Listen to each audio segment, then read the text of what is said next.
Hey everyone, we're back on the Sunday night. God, I regret turning that fan off already. We're back on the Sunday night, ready to continue Eternal Darkness.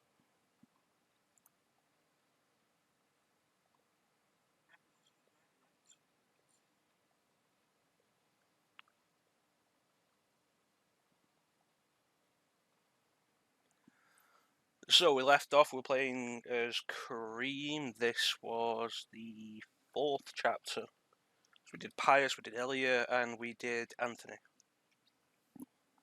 So let's start straight in. Clicky clicky. That's not even clicking, that's just the shoulder buttons on the GameCube controller. Jeez. They're good shoulder buttons.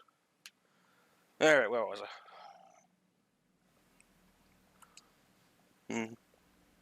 Ooh, is that an axe? Oh, I can't pick it up. Chakram. And a tulwar. Ooh. Curved blade with a heavy chopping edge. Most tulwars had a circular hilt and pommel, making them easy to recognize.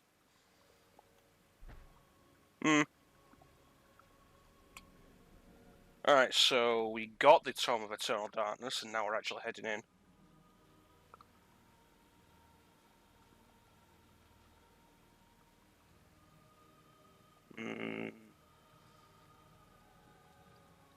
Oh no, not monsters. It's a good thing cutting the heads off immediately deals. Oh no, it didn't.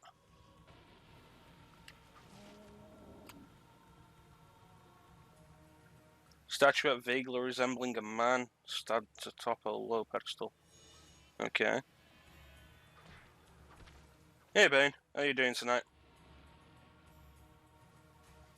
We're just continuing with Eternal Darkness. That one behind me get up, is that what happened? No. Alright. Oh, this one has a new sigil.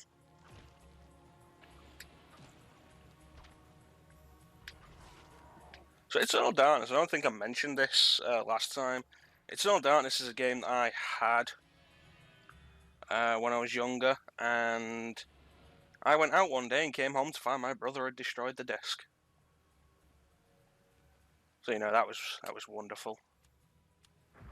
See if we can make anything with this. Nope.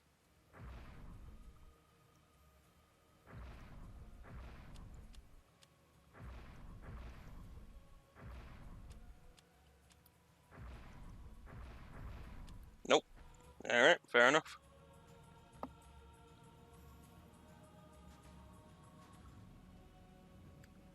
Because he was, I don't know, what had he been?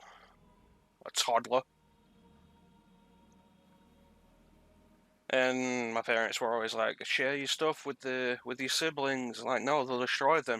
Share the stuff, don't be selfish. They'll destroy them, I don't care. Oh look, it's been destroyed. Arcane Shrine dominates the room. Braziers surround its edge, while the larger one tops the summit. No doubt each one would be filled with incense to facilitate prayer to insidious deities.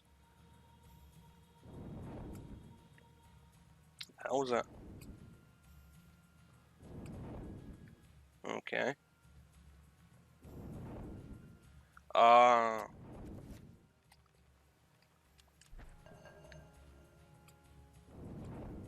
And I need a third person.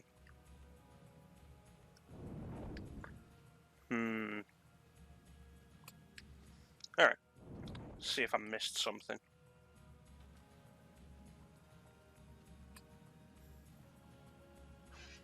Should be able to just grab one of these bodies and drag them up.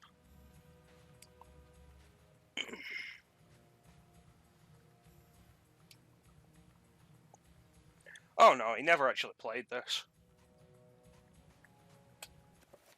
Check the map.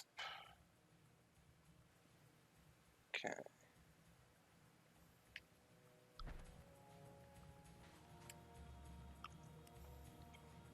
And there was a bunch of stuff like that, like, you know, oh, they want to play Pokemon.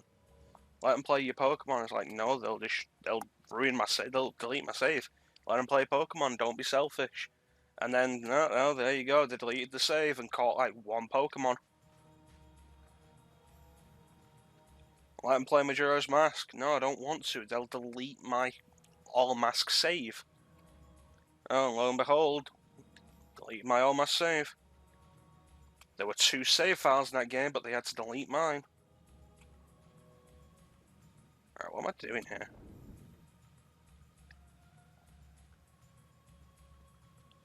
There's got to be something I'm missing. Oh, I just had to examine that? I thought it was just like a proper barrier. That was stupid. I'm gonna pick you up because you're clearly equipable.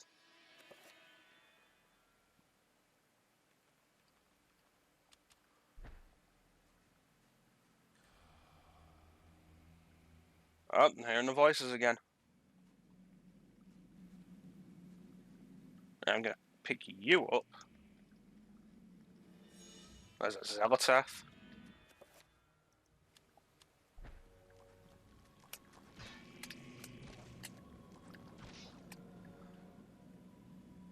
Statuette, blah blah blah. Thank you. Stab. Or chop, I guess. So far, I've managed to keep the sanity up high enough that we've not seen any sanity effects yet, I don't think. I'm pretty sure we haven't. But chances are that as we get further in the game and it gets harder, that'll probably change.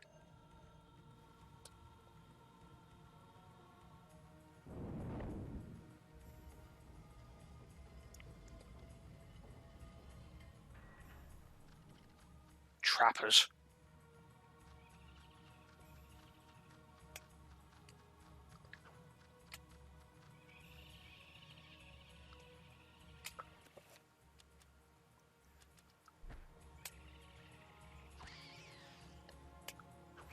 So you want range weapons for these guys, I remember that.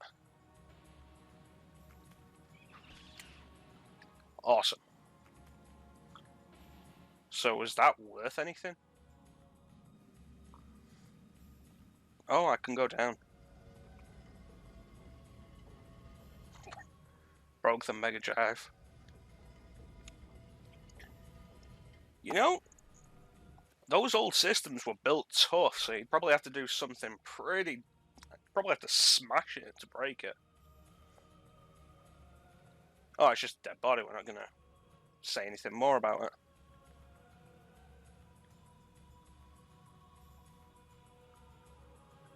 Oh, this one has a description. Lying in a pool of cold blood is a dead soldier. He is the victim of an unseen battle. Perhaps this man died from the claws of the monsters of this place. It is difficult to tell. There is no blood there. That guy has a sword. The man lies dead, anointed with blood from the ravages of a Tulwar sword. The wounds, deep and numerous, seep fresh blood, precise yet powerful, the result of a man's actions, not of monsters. I can now wield 2 Tulwars, and thus I have become cooler.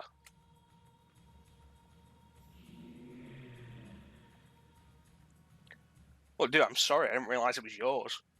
I thought you'd appreciate me taking it out.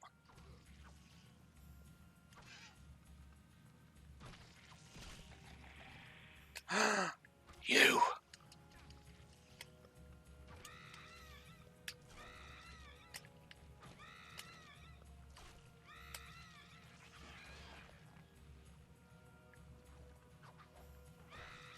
Alright, that's pretty cool. I like that. What about you, guy? Nope. Alright. And, I mean, most of my stuff now. All of my stuff. Another dead man. Who were these men whose corpses littered the dungeon? Unwary soldiers who stumbled inside, or grave robbers looking to plunder it? A crumpled scroll lies under the dead man's cold fingers. Recover. Yes, this is the healing spell. The question is, do I have what I need? Nerakath and Santak. I have none of them. This might be one of them.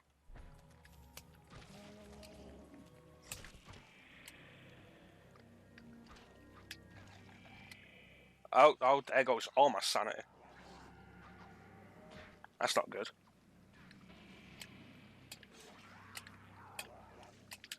Get off me, get off me.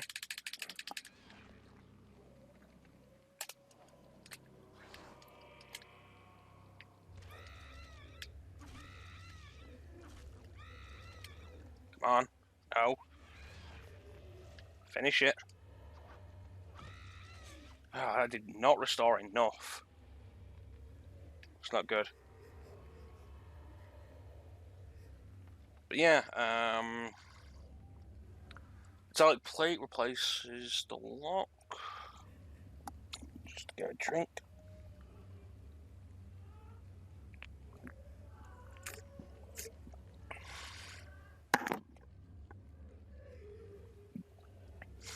Why not to insert a large blade? Don't mind the crying, it is a sanity effect.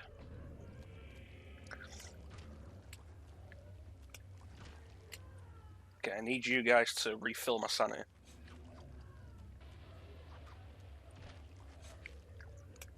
Get off!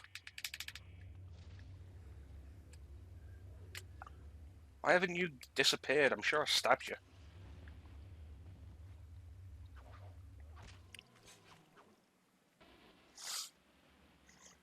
Mm. Oh, that sounds despicable.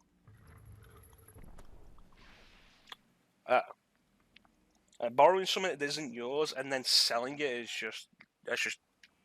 it's dirty is what it is. Let's see, the talisman will heal me. Alright.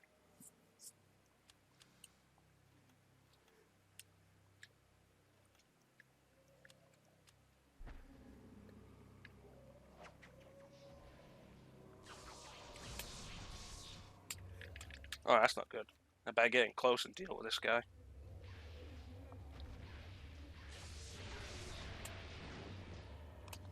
Yeah.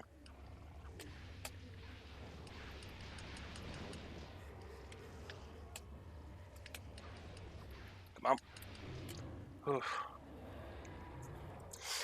Yeah, most of them, well, I say most, pretty much all my stuff now is my own, separate from basically everything. Basically separate from everyone else's.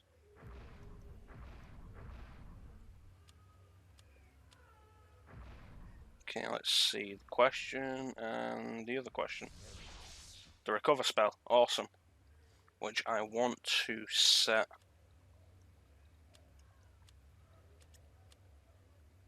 The issue is I only have the Xel'lotath version, which will only recover magic.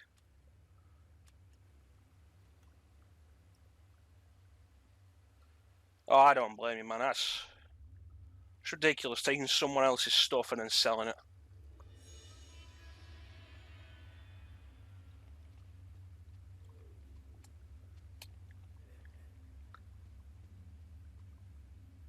Crap, did I not kill? Did I not finish that big guy? These guys aren't real, they're a sanity effect. I want someone the Trapper was real. The Trapper was real, damn it. Oh, now we're getting our first look at the Trapper dimension.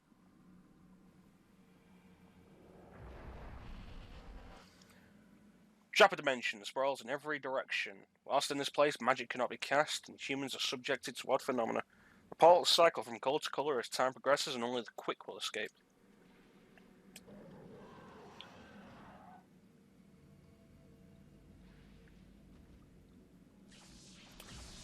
Alright, I guess I'm going for red then.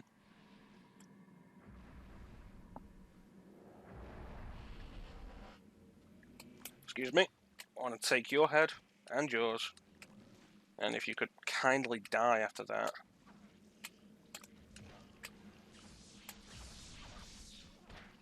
So yeah, that looks cool. I like that.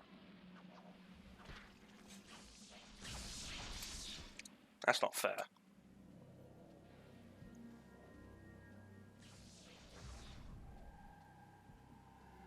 Don't know what this is. Hopefully it's a full health restore. Great. Appreciate that.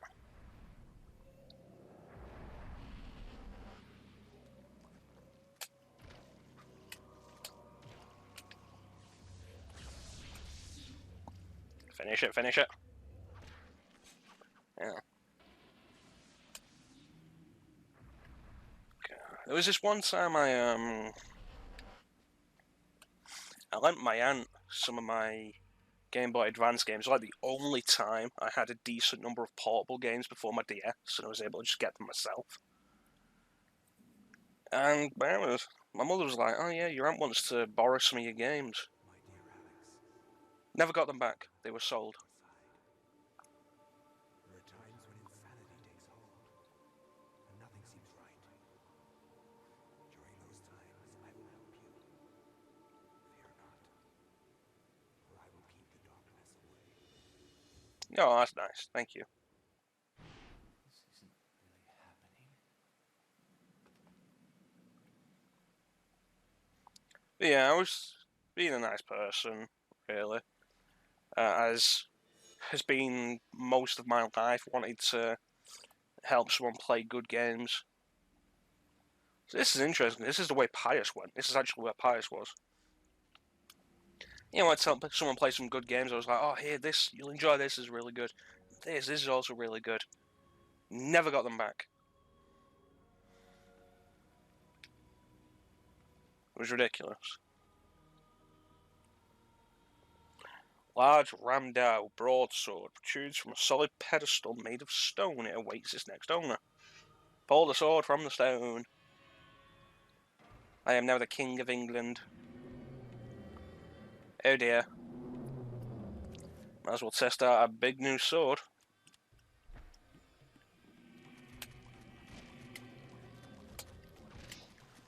Ooh, that's nice. Excuse me, get out of the way, boys. Oh, they're constantly draining my sanity.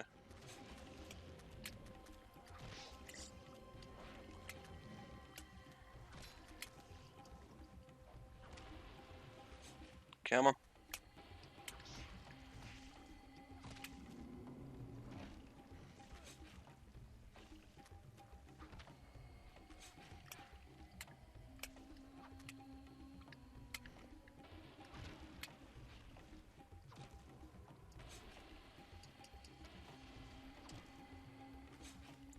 Alright, I think that was a net gain of sanity. I think I gained more than I lost there.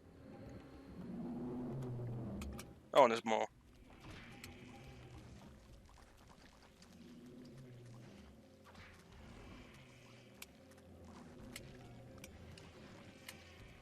Hmm.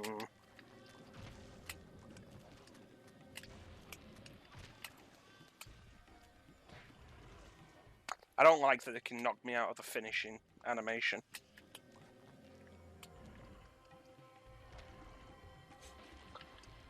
Ah, oh, damn it! We didn't manage to get that one. It's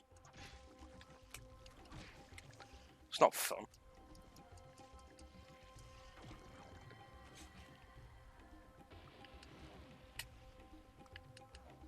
Yeah, you know what? I'm gonna go back to the tool while they're faster.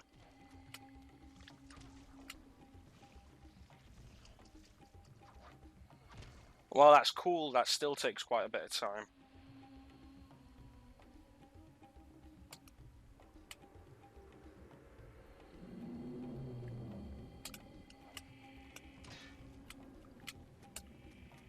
Go on, kill this one quick. Damn it.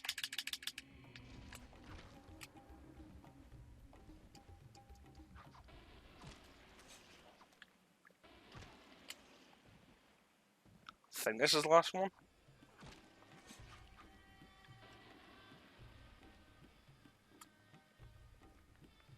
Alright, any more spawning? Yes, they are. Oh, this one actually has a rune. Is that the Xel'lotath rune? That'll be good. That'll mean we can do something about the sanity, actually. Oh, crap. Uh-oh. 2, 3.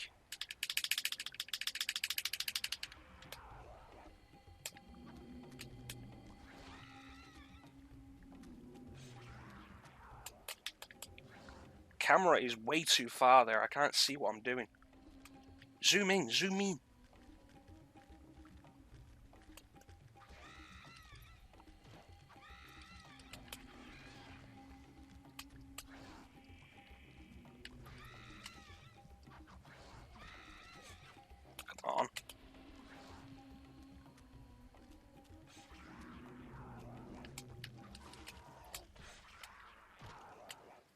Get off me. Finish this guy.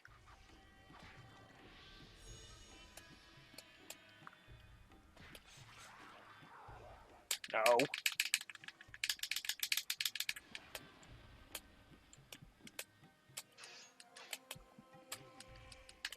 Come on.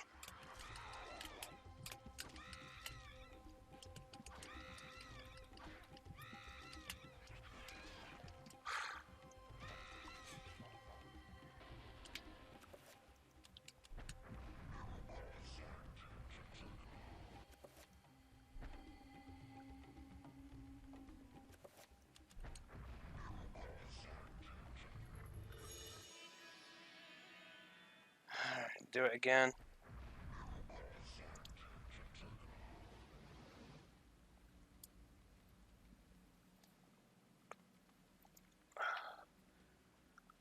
Oh, that's bullshit, Bane. Sorry, it took me a while to get to actually looking at that. I mean, you saw what was happening. I did have a... If I actually, while I remember. I did have a... might have been Brady Games, because I don't think it would have been Prima Games. Hmm.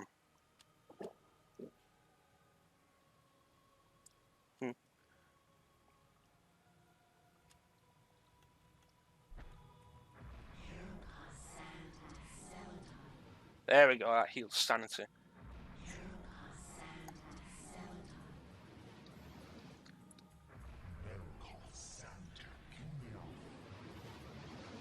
I'm entirely sure that's actually a profit.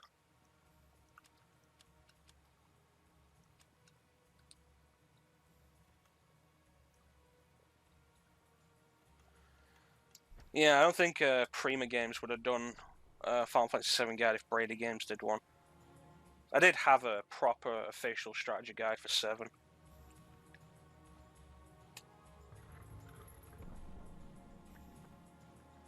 Oh, yeah, no, I want to enchant that now as well.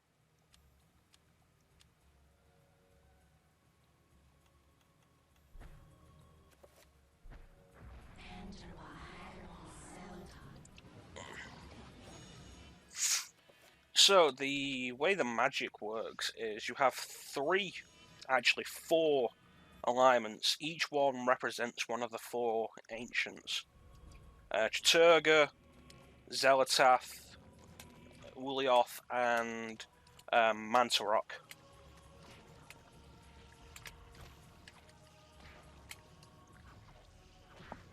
And Chattur'gha oversees health and is red.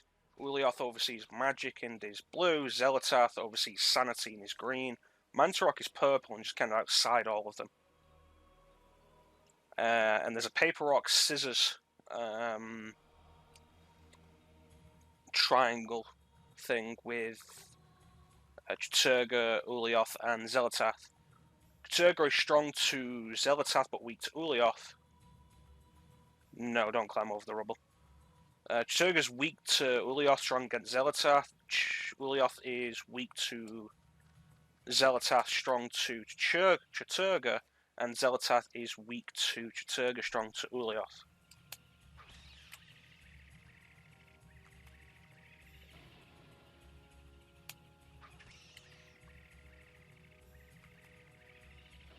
Oh, I won that figure, actually.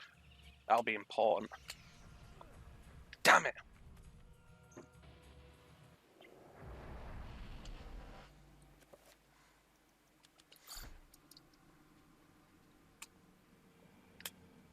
Let's go green, because we weren't red last time. And the big guy doesn't seem to be here this time.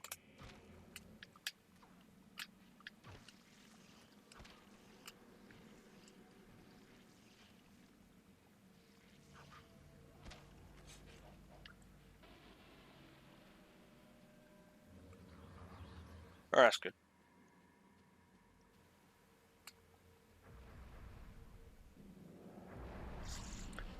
Yeah, coincidentally, I was actually thinking today, speaking of like lending friends stuff, I was actually thinking of Final Fantasy Tactics today, and how I need to get around to actually doing it at some point for myself.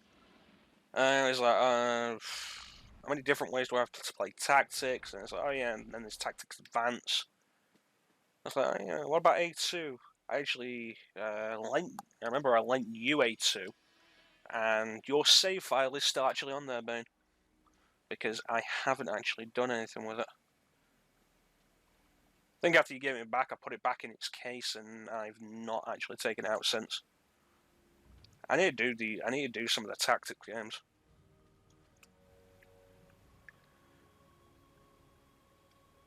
It could be a nice. Okay, you know what? I'm getting the torch out. It could be a nice change. That's a big guy.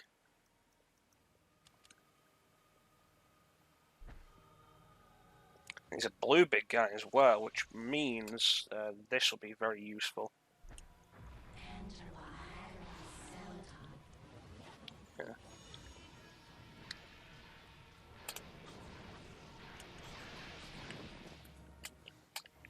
Yeah.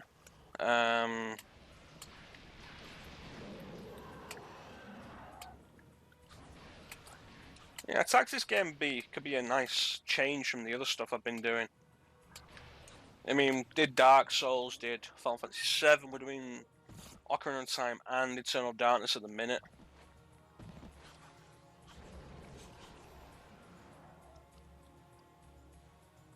Not done a Tactics game yet. And Final Fantasy Tactics is supposed to be like one of the best. Wonder what this is for.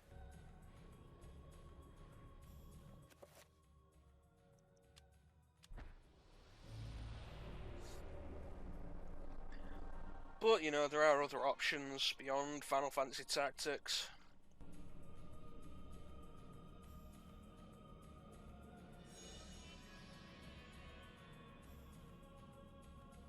I actually wasn't allowed to move there until I picked it up. It was weird. Uh-oh.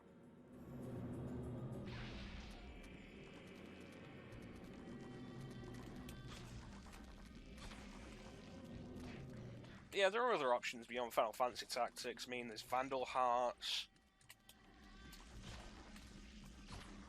There's Fire Emblem. I do have Path of Radiance, which I should get around to.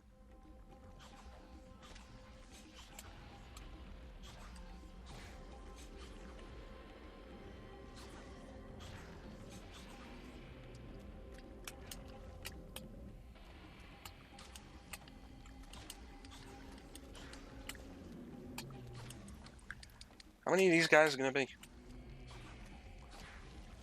This guy looks different.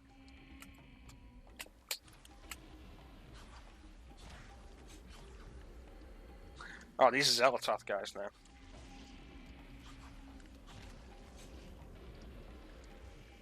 Ah.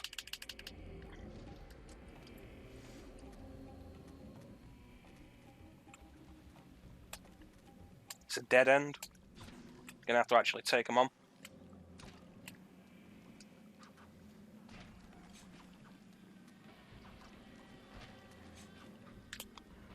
I love how effective decapitation is for Xel'lotath enemies.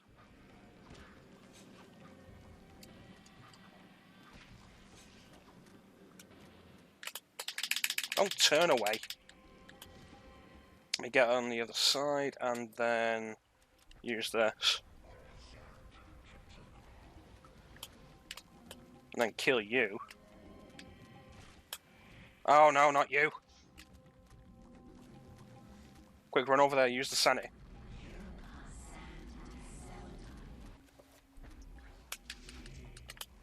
Quick, run over there. Last charge.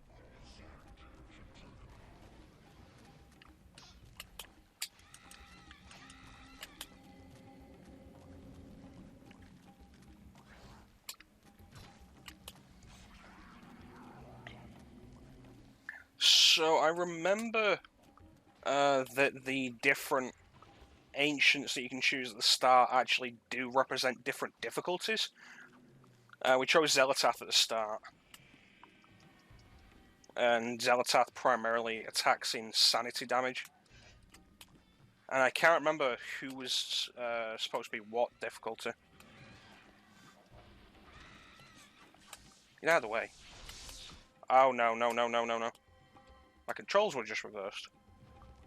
Oh, it's a big guy.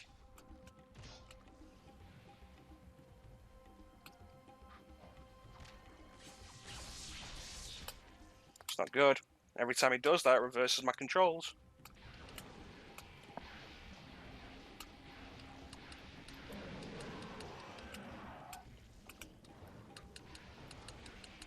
Can I finish him before he finishes me? I don't think so.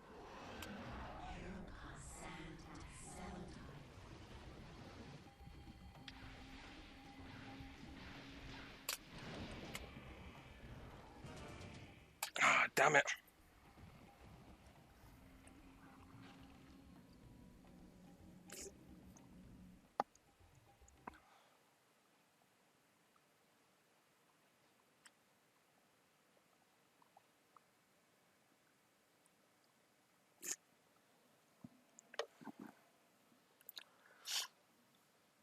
Nah, you don't have to mention him, man. It was a cool thing. I wasn't playing it. Still haven't gone around to play it. I picked it up really cheap, actually, at Rewind. But to be fair, you know, it was unboxed. So, I don't think it was that far, actually. Yeah, I think it was like £6. Like I say, I wasn't playing it. Let me see if I can turn the fan on a little bit.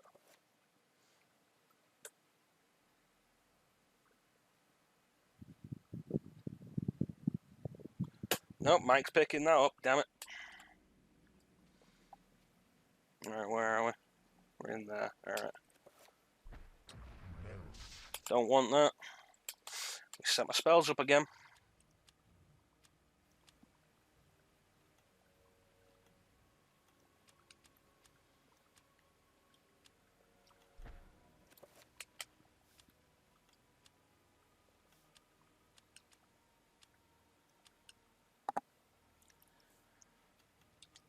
Alright. Yeah, like I say, it does. Yeah, it's cool. You got more enjoyment out of it than I did. It's not that I don't want to play it. I have a thing with playing. What's my health? My health's good. I have a thing with playing games in like the order of the release. So before I do Advance or A2, I want to do.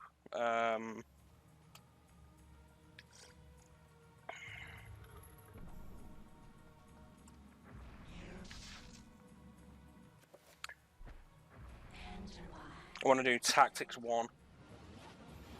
Yeah, tell me about it. The never-ending backlog.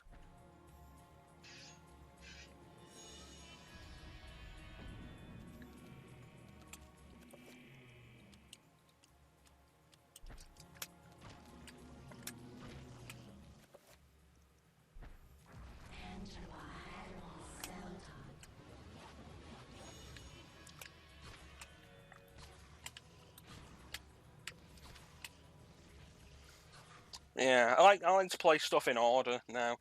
Even if the story's unrelated, because you know that the gameplay is gonna be some kind of evolution as you go further. It's like I want to play Xenoblade Chronicles 2, but I need to get through 1 and X before I do that.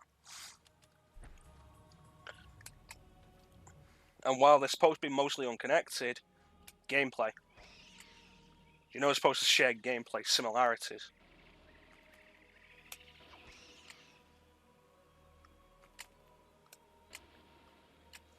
Is there another one? Alright.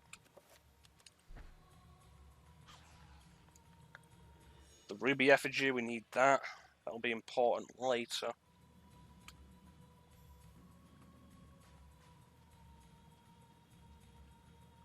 At least know where to save it now.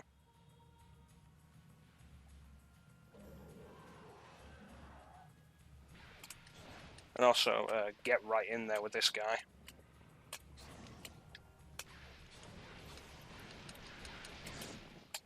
Hmm.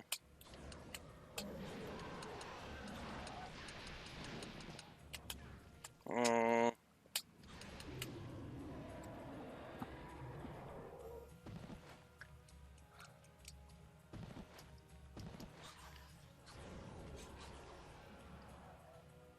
Alright, now, I think...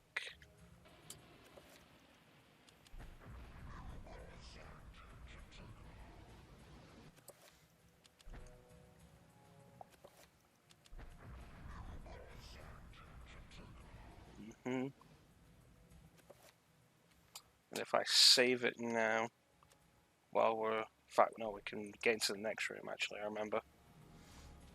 Place the Tome of the Eternal Darkness.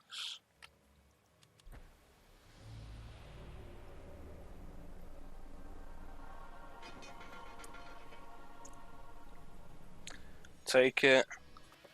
And now save.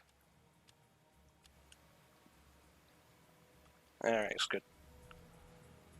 But yeah, you know, just gameplay similarities. I don't want to start further on and then go back to the less refined version.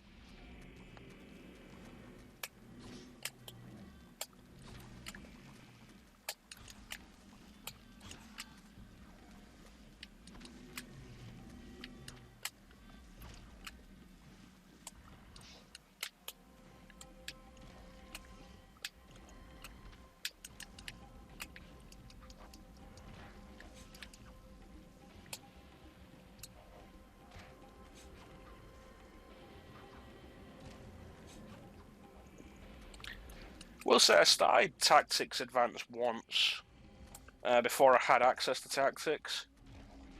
Didn't play too much of it, and like a lot of it didn't appeal to me. I didn't like the idea of the kids transported into a fantasy world.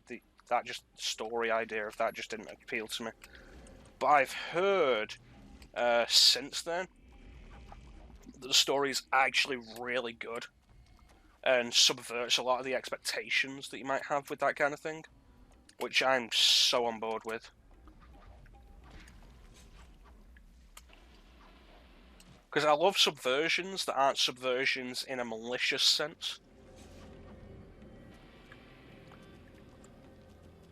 Because like a lot of subversions of child fantasies like that these days are, oh yeah, but everyone's secretly evil or a horrible person. It's like, your dreams aren't really good because, you know, they never work out the way you want. And it's like, I don't need to see stuff crushing dreams. I just want stuff that does interesting things with dreams. Okay, let's take this guy down quick. Damn it.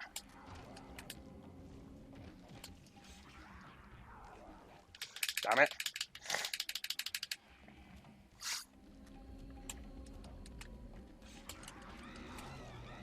No, get off me.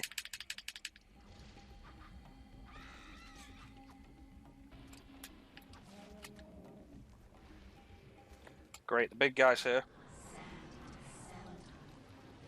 This is probably going to continue to be a pain until I get the Chattur'gha element so I can actually cast healing.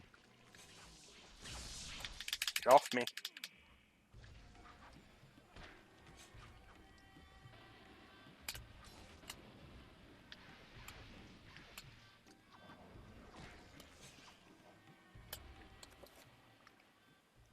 Alright, she used a Ramdow. Hopefully I'll have a better time with this. Probably not. Oh, he's dead. Awesome. Come on, come on, come on.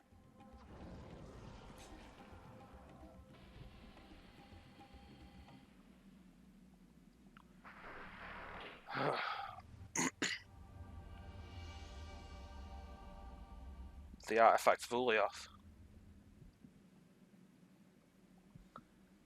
Delicate dome.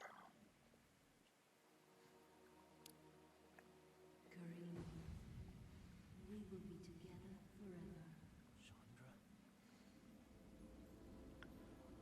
Well, the thing with Kingdom Hearts is I played 2 before 1, but 2's on PS2 as well. I just couldn't find 1 at the time. But even though my body is ravaged, I await you. Who did this to you? You were gone so long. I gave myself to a nobleman with a jealous mistress. She had me dragged from my bed, and in cruel revenge, cleansed with knives. As the last blades were drawn across my body, Ooh. blood pooled upon the floor. She cursed that I would only be with another in death. So much for thinking only of me. Hmm. Should never have left. I have seen my folly.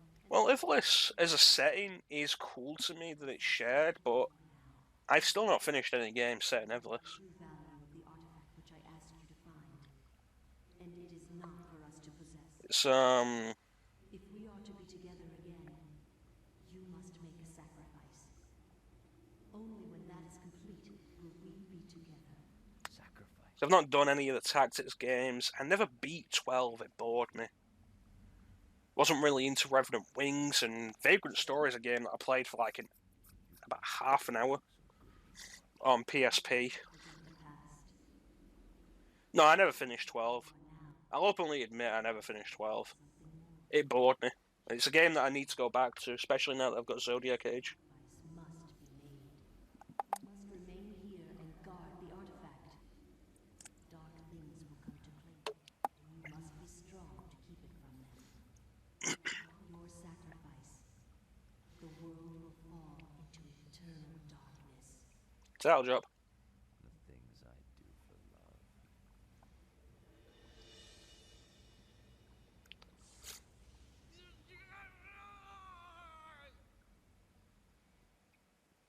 Okay.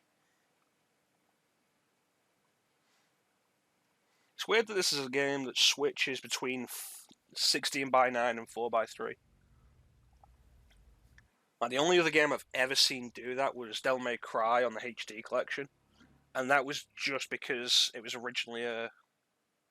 Don't play that with me.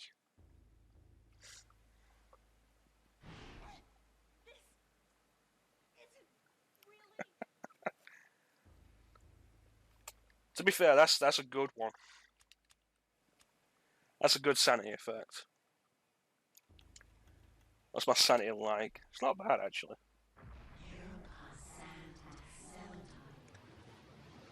I forgot what I was saying. I know what I have to do, though, as we go on. So, like I said last time, every time we finish a chapter, we gain a skill that will help us explore further in the house. And this one will require me to use this. Oh, the phone's ringing. There it is. Hello?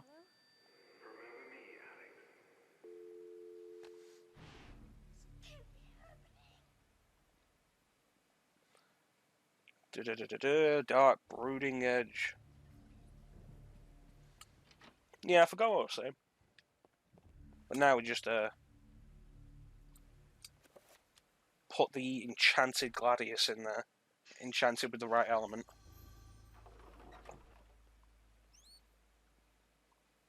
See you, rat buddy. Spice jar. Kitchen is empty, his library is full, a reflection of a grandfather's attitude, always learning, reading, studying, rather than eating. Firmly sealed glass spice jar. The faint aroma of Arabian spices is tantalizingly emanating from it. Piece of paper inside. Should Alex open the jar? Yes, she should. Ooh, the lurking horror. Meanwhile...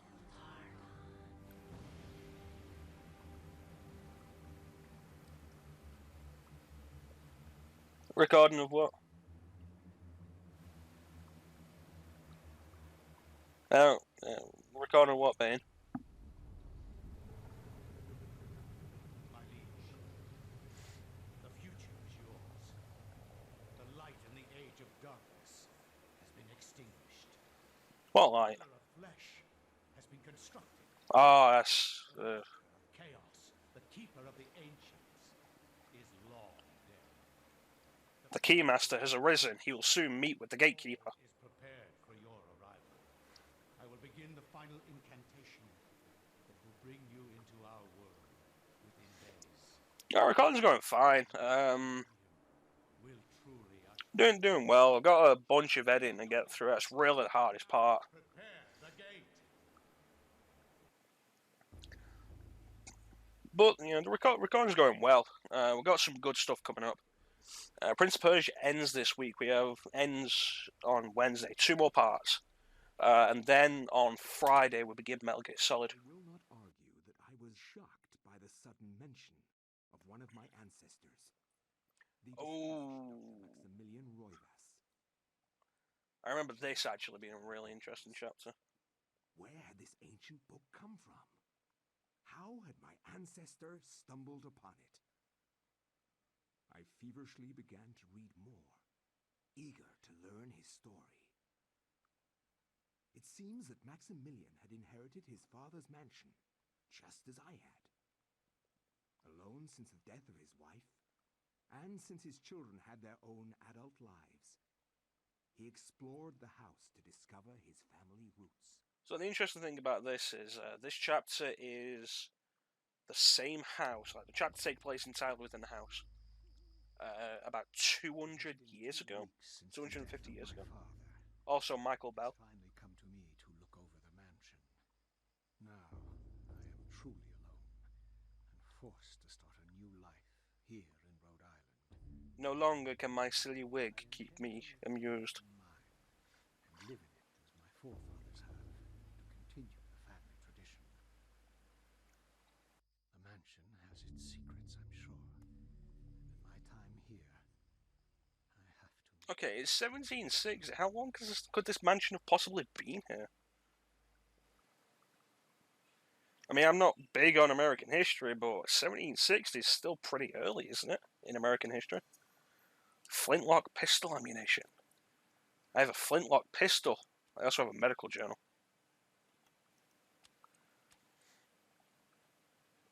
The French flintlock holster pistol was in use from the 1680s as a muzzle-loaded pistol. Its rate of fire is low, but packs a powerful punch. Business to do with the Roivas estate. Check the books. A small collection.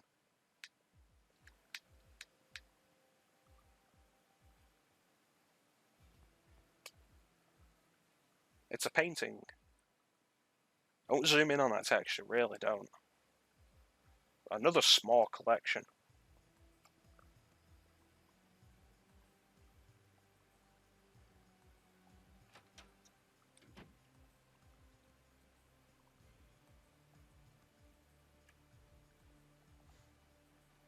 Wandering the house in the 1700s. The door to the servants' quarters is securely locked.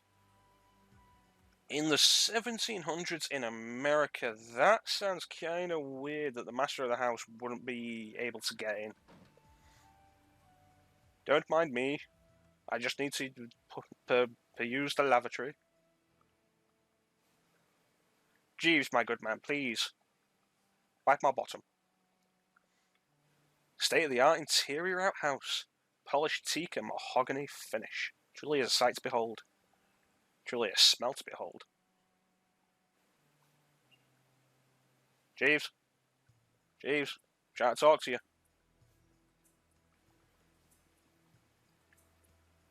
You're not going to talk to me. I'm going to have you fired. I can do that.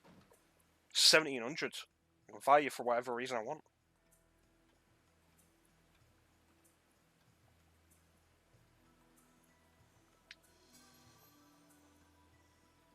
I like this music.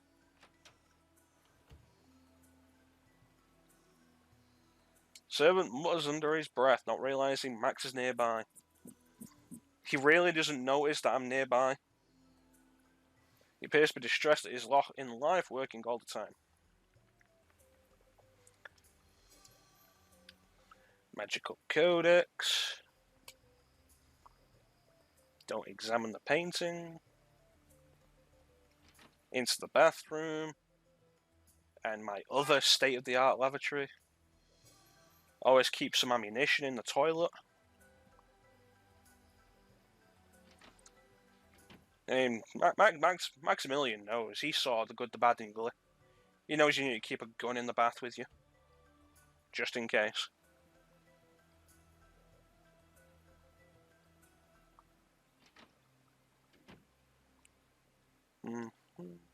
So I wonder what changed in the, 240 years. What is this game set in 2002 or something? Wait, is this set in 99? I feel like it is. An open letter lies on the table. If any of the servants read this, I'll have them sacked. A letter scrawled by a panic hand with clotted ink. Dear friend, the house has been forsaken by the ancients. I dare not enter it for fear of my mortal soul. I would suggest that you leave also. Bring the book. It is a far more potent tool than you have learned, and it may well swing the balance in our favour. A. Roivus. We'll just save the game here.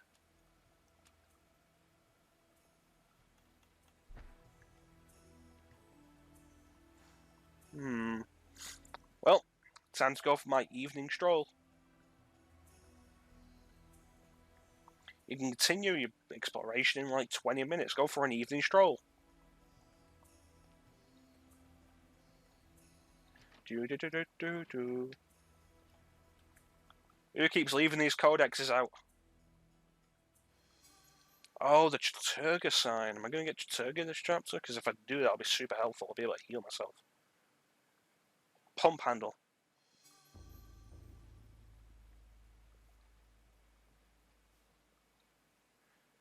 Whilst going about her duties, the servant casually remarks about a strange quality hanging in the air. This odd comment makes Maximilian feel like something is quite amiss. Why would she say that?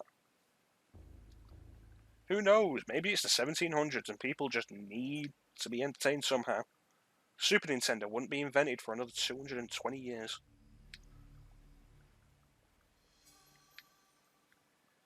Tell you, man. You want to keep your servants in line, you put a Super Nintendo in the servants' quarters. Give them Mario World, they'll love it.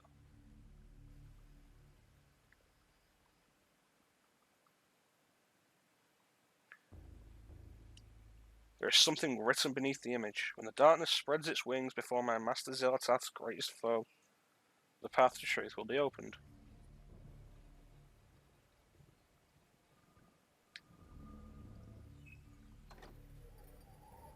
Haha! Because Xel'lotath hates Chattur'gha. Strange diagrams and markings reveal invisible. Ooh, a saber. I'm equipping that bad boy. And also saving. I like how quick the saving is on this.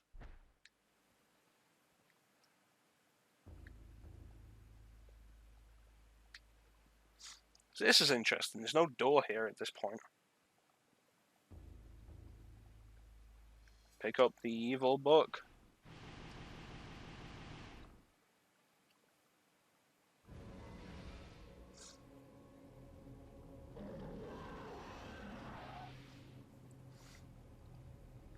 As Max lifts the tome of eternal darkness, a letter slips out from between the pages. Deftly, Max catches it as it drops towards the floor.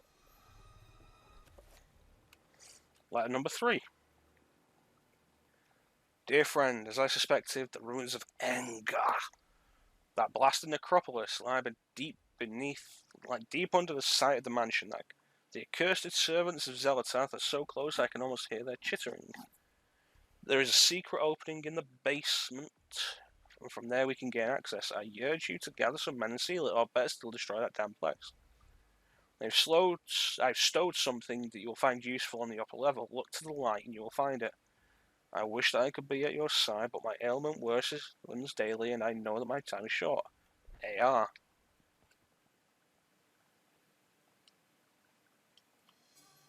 Dual flintlocks. Tell me that's dual. Dual flintlocks. Yeah. Alright, time to go and kill monsters. Probably save it, actually. The darkness. The darkness is coming.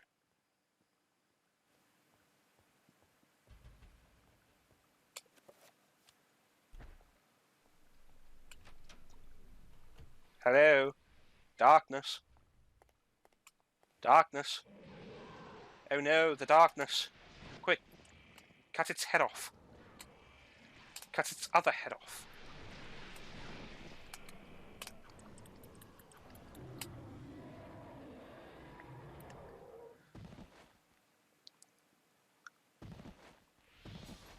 Magical rune. Ooh, the reveal invisible spell. Absorb magic from the area, I'm guessing. That'll be useful. We assign that.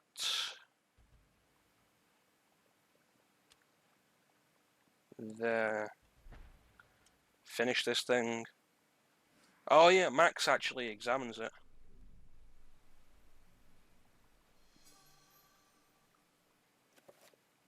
When an autopsy has been performed, blah blah blah. Xel'lotath horror. Its eyes are its weakness. The creature is highly dependent on sight rather than sound. Fascinating. Now kill it.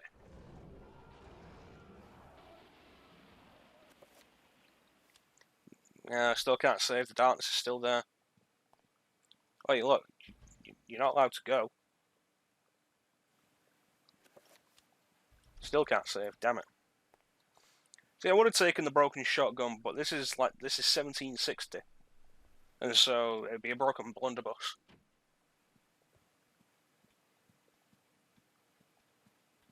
Okay, upstairs where the light is. I'm guessing it's.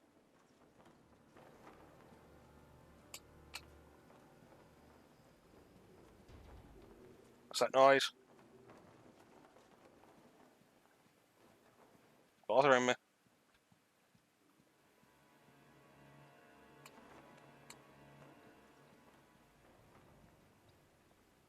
Hmm. The walls are bleeding.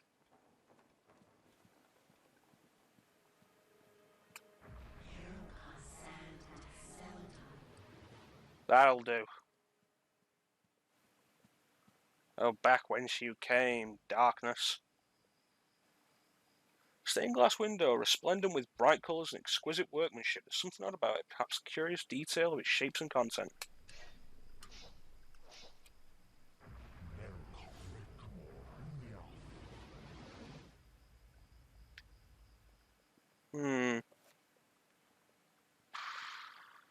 Hmm. Oh, I can save now, awesome. See, there's your problem, Bane. The darkness isn't an old friend, it's horror.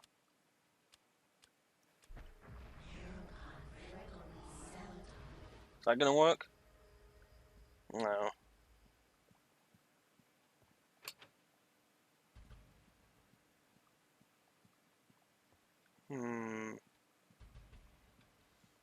Gotta be missing something then. I just got reveal invisible. Oh, there's no door here that leads to an observatory. That leads to a library. Uh-huh. This is it. That's what I'm supposed to be using it for.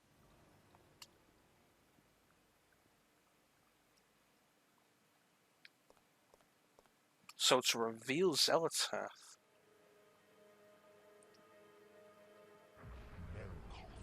Pretty sure I need Chattur'gha. Yeah, I need Chattur'gha to reveal that. So where do I get Chattur'gha?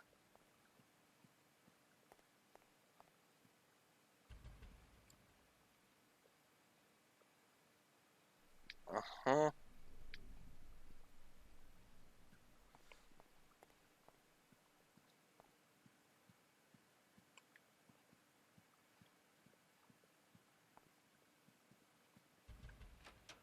This one?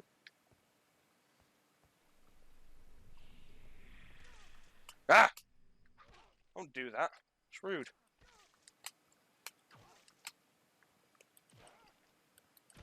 Servants have turned against me. They were monsters all along.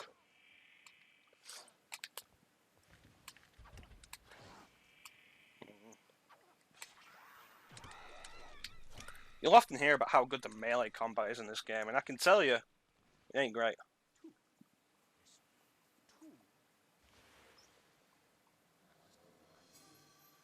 Fascinating. Now kill it.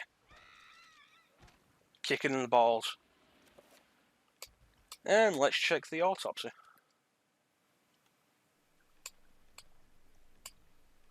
Where's my autopsy book?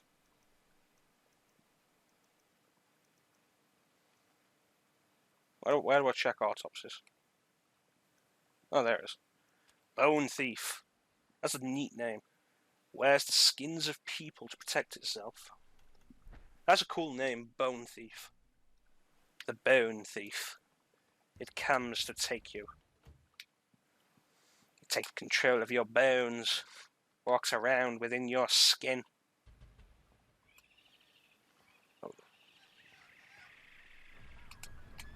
Oh, goddamn trappers.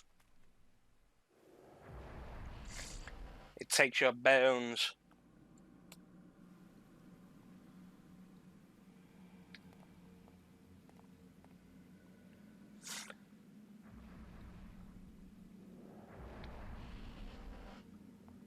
The Bone Thieves, played by Denzel Washington.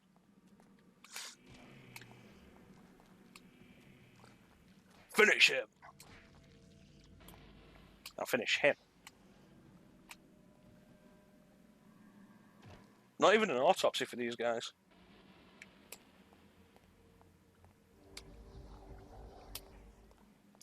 You know, if you can get a full heal every time I come here, though, that won't be too bad until I get the Chattur'gha rune. Seriously, Bone Thief is seriously a cool name.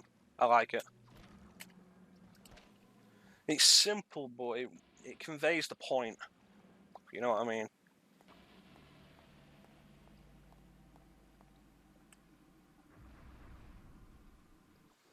Conveys the point in a very effective manner. Ah, you bitch!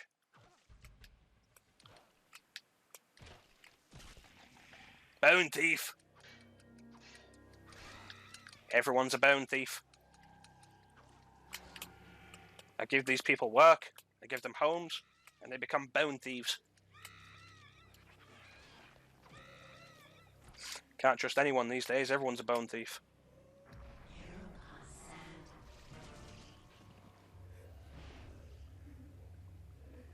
Well, that happened.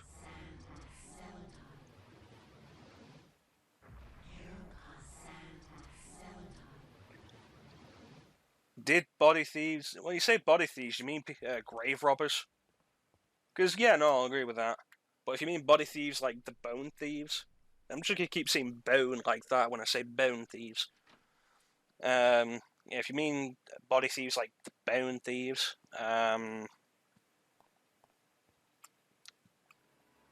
kinda gonna have to doubt you on that one, Bane. Ah, she's coming for me.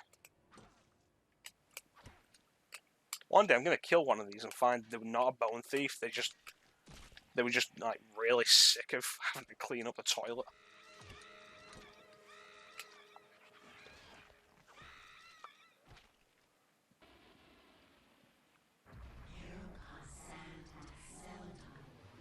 Alright, come on, where's my Chattur'gha rune?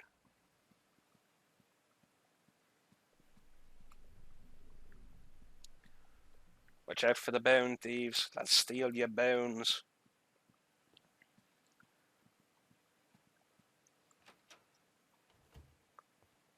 You a bone thief?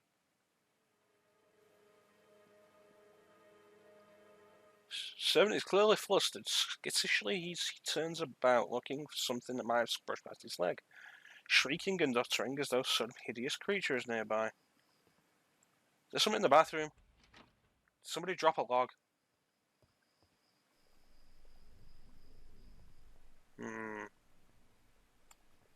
What did that say? Sleepless night, strange gleam, growing odd demeanor. You turn into a bone thief, you're not invited to the Christmas party. Oh, here's the first letter. Alright. I was wondering where the first one was. Dear friend, the antiquity of which you ask is indeed the tome of eternal darkness. Or a copy of it at least. Its secrets are still hidden from me, for I have been unable to read it, as have most scholars who tried. But it will remain within the sanctity of the mansion, for in the wrong hands it will be a powerful weapon. But use it if you will, but beware its magic. It is a harsh mistress. Aaron Roivas. Well, that answered nothing.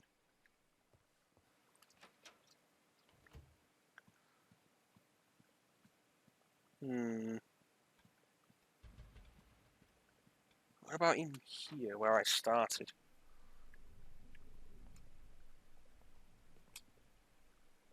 It's weird how the camera's drawn to that and then it's actually nothing.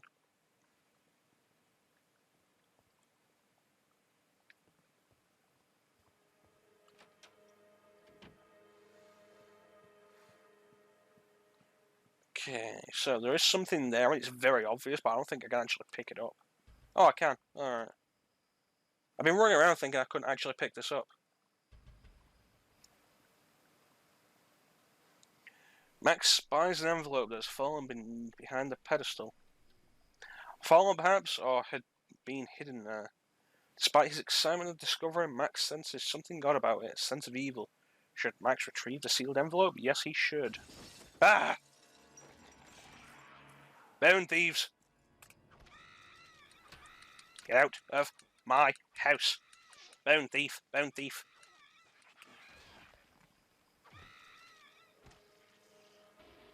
Swear to God, I'll burn you all. Odd rune is pressed into the wax. I should open it.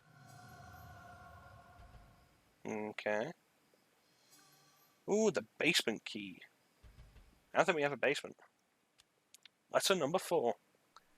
Dear friend, as I expected, the beasts are drawing closer to our discovery. They want the book for themselves, it seems, and do not want us to have it in our possession. They have taken steps to ensure that their ilk will not touch the key in this envelope. Should you fall prey to their claws. The envelope containing the basement key has been sealed with a corrosive magic. If one not aligned to us tries to handle it, it will be released, inflicting pain, suffering, and a grievous blow to their sanity should they have any left. Be swift with your task. A.R. Alright.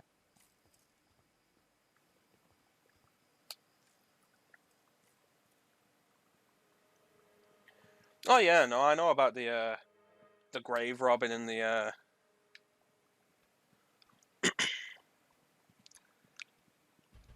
murders. Meanwhile, in Sepia Land,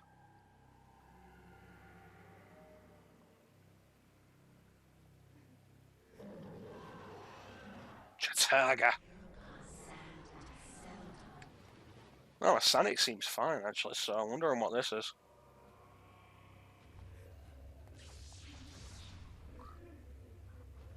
Take him down, boys. That guy looks red actually, and his attack is dealing health damage, which means he'll be weak to Xel'lotath.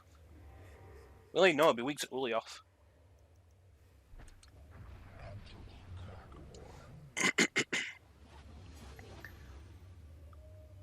But yeah, it's like, what is it, Burke and Hare?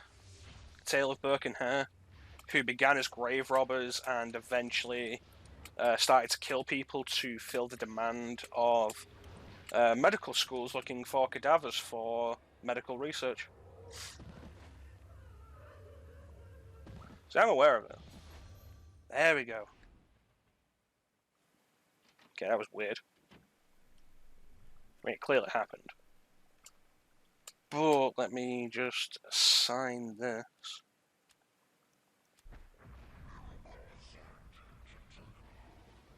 Okay, and let me actually assign it and press the right button.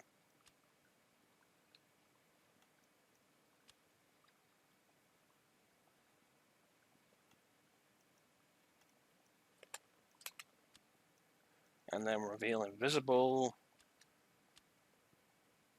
There. And then save the game. And the darkness does not come at this time. So we're all good. Let's go.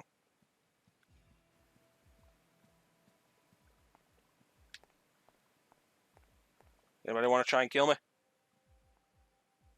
Kill you all. Yeah, let's go to the basement.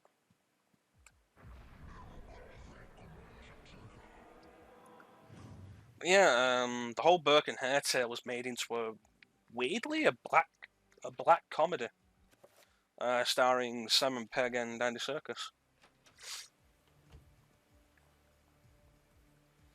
Like, it's weird that you'd make something like that into a comedy.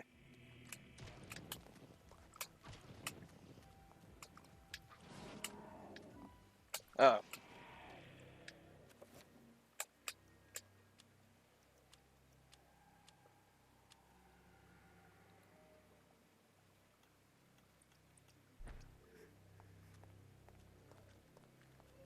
Oh, what's this? Banker Rock.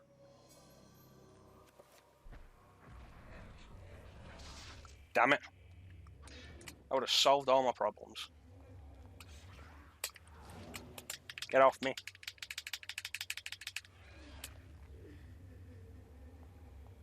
Finish him.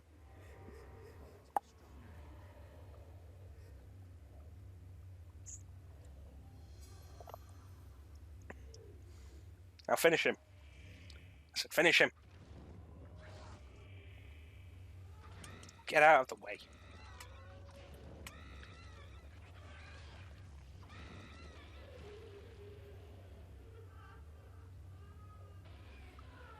Ugh.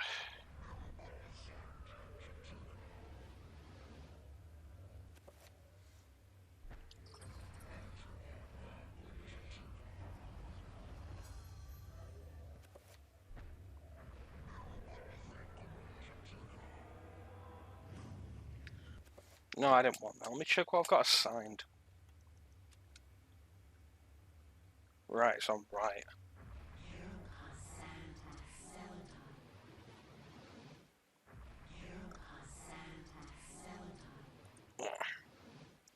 And one more.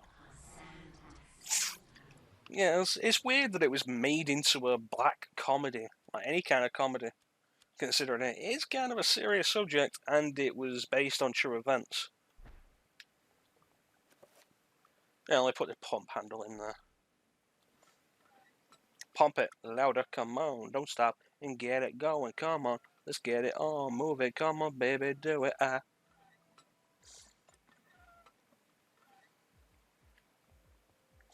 Oop, there's a scroll here. Damage field. Do I have what I need for that? I don't have Requiem.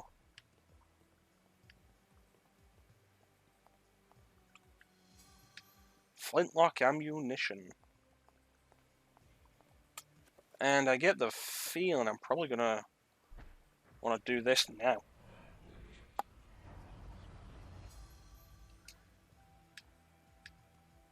Just in case.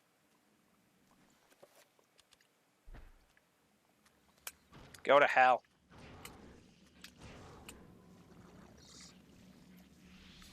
Give me your rune. Oh, I did have Red Gamora, I just didn't have Bankarok.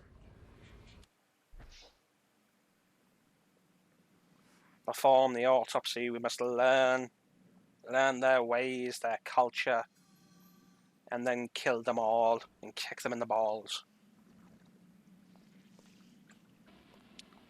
Truly, we are the greatest of people. Alright, so Mantarok zombie. Living human corpse, no special attributes or weaknesses. Very weak, controlled of dried sinew and skin. Probably explains why it burnt so well. Limbs regrow as phantom entities when severed, causing deep-rooted insanity in the observers. The wrappings of the mummy are highly combustible and catch fire easily. Fascinating. Truly fascinating. Wow, that's a JPEG. Max is incredulous at the sight. They really thought they could get away with what is very clearly a flat image.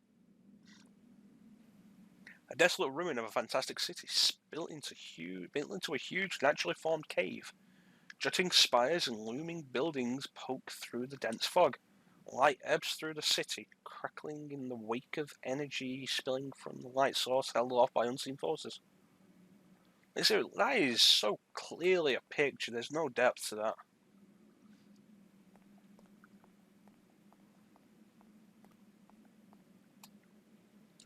And like on the 64, yeah, I probably wouldn't be fine. This is what I mean with like this game in like a bunch of ways is very clearly just an updated 64 game. Well, you know, the GameCube, very obvious. Alright, let's save the game.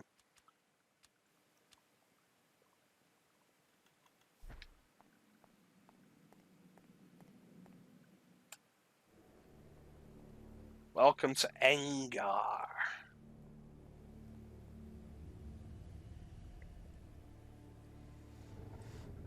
Well, that's horrifying.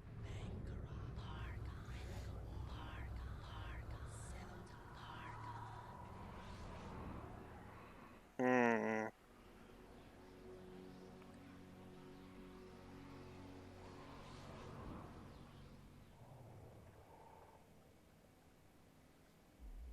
And Mike's just like, what an odd fellow. Shoot him.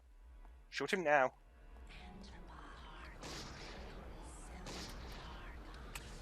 Oh, come on, that's a load of crap. You know, if I get hit during a spell, I get knocked out of it, but if I shoot them twice, no. Don't invent two rules.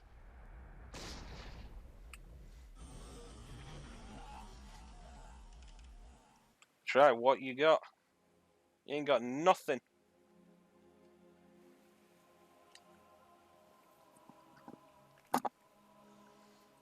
Thank heavens for guns. The accursed beast was dead, but not without its toll on me. That was but one, and there was an entire city of them. I could not hope to fight them all alone. I didn't have nearly enough bullets. I knew there was a way. Bring more bullets. I had to find enough bullets.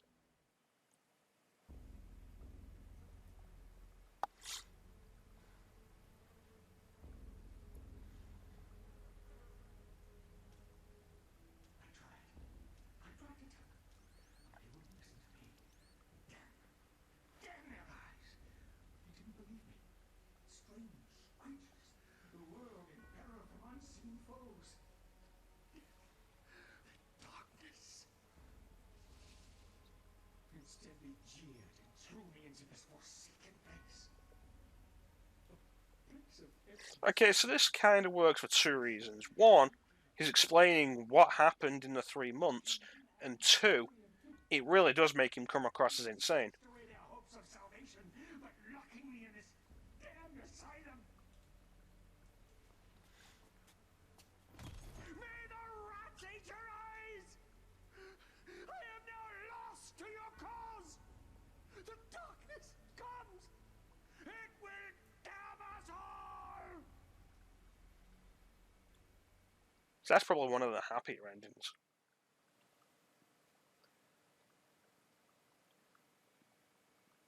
Well, yeah, stopping the King of England and also demons from beyond our time and space.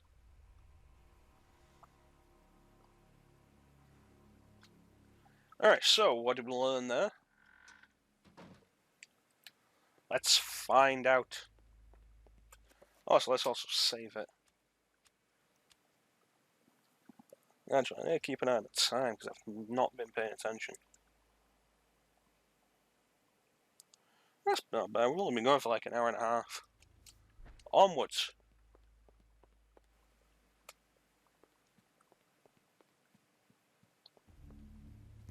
What my stats looking like?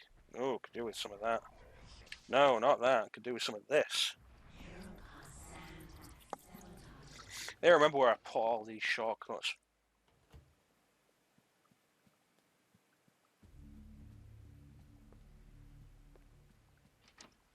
So this is certainly a good reason to fully explore the mansion before you get started with the tome.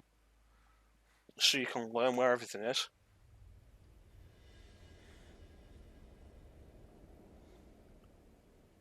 Max, go back to the insane asylum.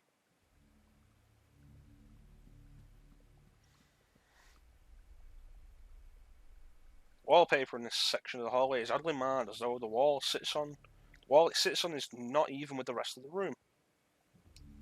Well, yeah, we know from like the last chapter that that's where the servants' quarters was.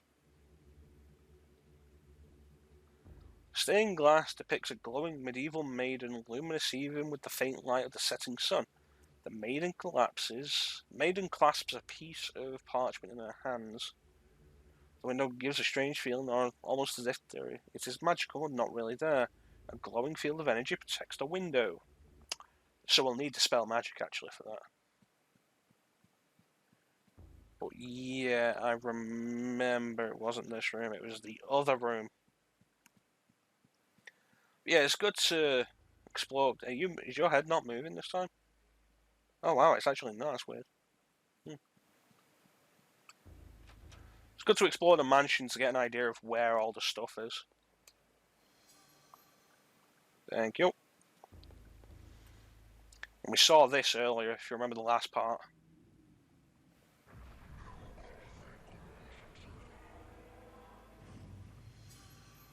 Bada bing.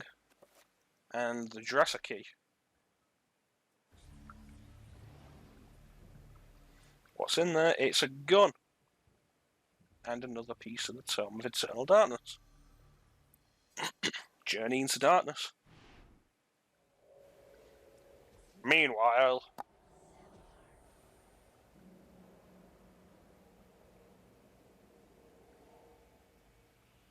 Your guardians have located the heart of Mantarok. Yes, located within its brain. It shall be retrieved. it never left. The power of Mantarok lingers still, corroding the universe around its tomb. It will doubtlessly be guarded after these 7 centuries. The beast has not been contained. You did a terrible job, Pius. My binding of Mantarok, fueled by your very own power, will be enough. It is not your sorcery that we doubt, Augustus, but the power of the dead god. How can mere mortals comprehend what that entity represents, or what power it can wield? We know not. And we know more than thou. Yeah, Pius. Me, Majesty, Fool. without me to open the gates. Yes, yes. Be quick, lest our power and our faith in you wanes. It will never happen. I have seen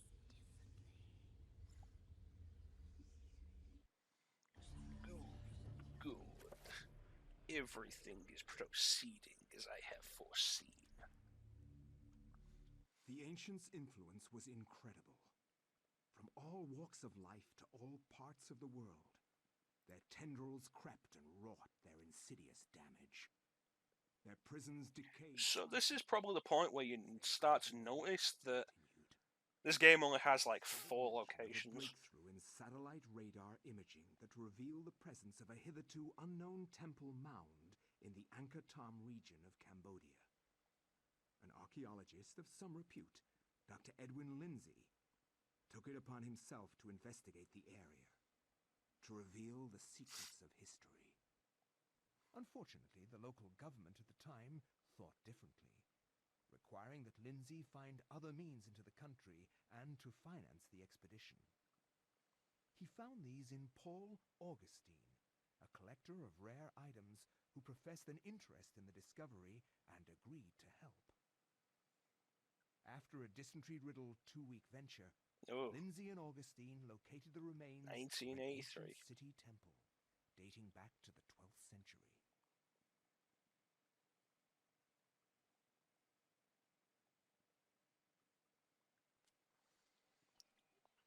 Be careful, Lindsay, you brought the Gestapo guy from Raiders of the Lost Ark with you. Yes, this is it. It has to be. I hadn't expected the information to pan out, but here it is. The satellite data was correct. For years, I have searched for it without success. Here, all along, clouded from us beneath the great ancient's insidious magic. I am very pleased with your performance, Dr. Lindsay. Very pleased.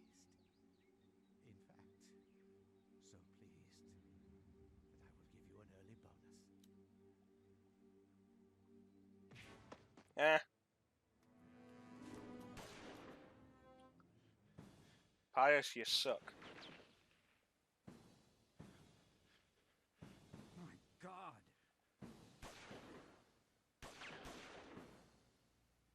You are a scholar, Dr. Lindsay, not a warrior. In that regard, I have several centuries more experience than you. Quick, pull out your whip. Don't be a fool. Die quietly. And you will not suffer. You cannot escape me, Lindsay. This place will be your tomb, just as it is Mantarok's. So you couldn't find this place? Kill him! Okay, why are the Guardians of Xel'lotath here if you couldn't find the place? And also, why couldn't you find this place when you were here before?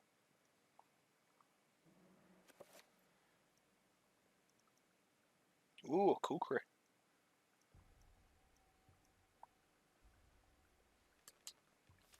Can't save, the darkness comes.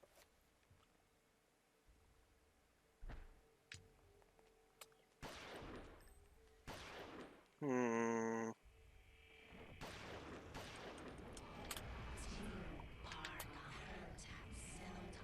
Hmm.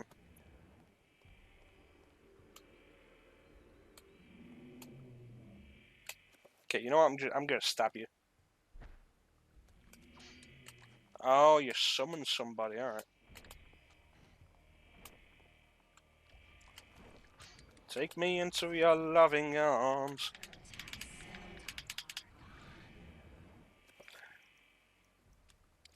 This is going badly. Let's break out the big one.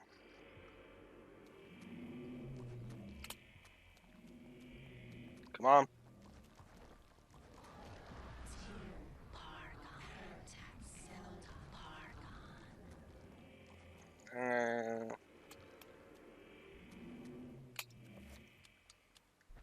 This isn't going great.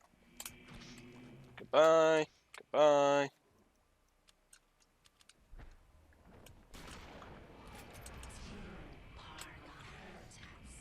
I don't like how everything freezes like that whenever it summons. I need to finish this off quickly before my health runs out.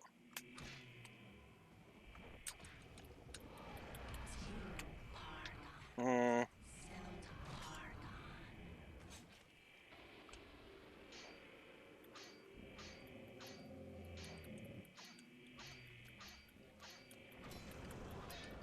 There we go.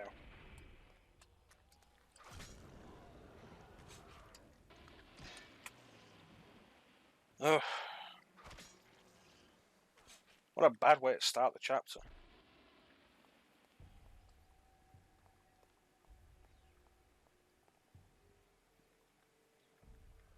Thick layer of dust. Use the archaeologist brush.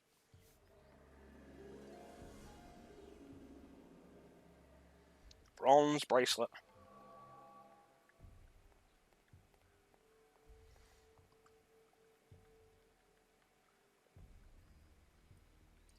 Bronze dust.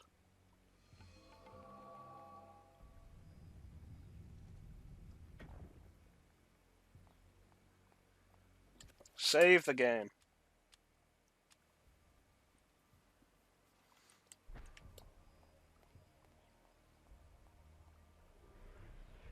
Get the tome. Let's check them again. Pius. There's Elia. Anthony. Kareem.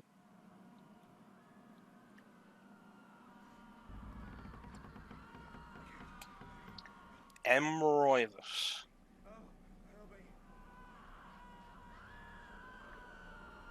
So how many we've got left here, actually? 3 more.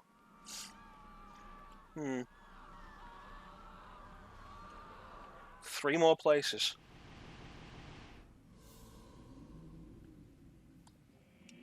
Uh-oh.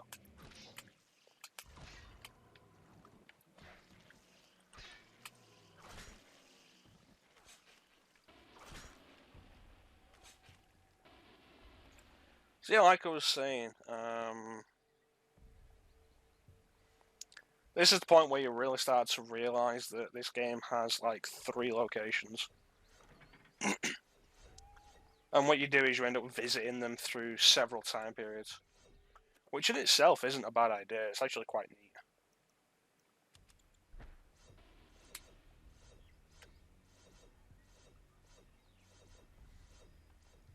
Like, seeing how these places evolve throughout the centuries and change. So I think that's really neat.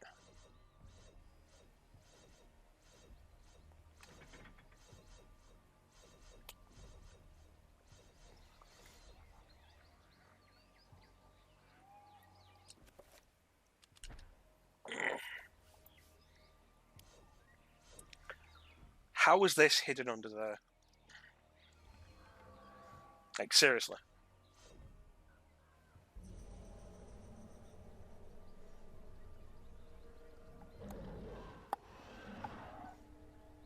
Okay. I'm just gonna take this.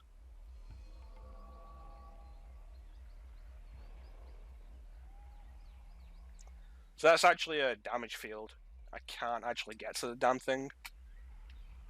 If I try, I'll just get hurt.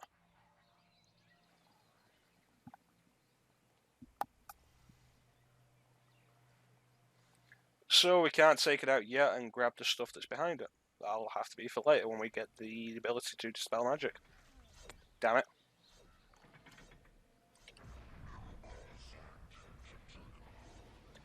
So some characters have an easier time than others because they will all have differing stats. Some characters have more health, some characters have more magic, some characters have more sanity, some don't have much of any. So some characters are just easier than others.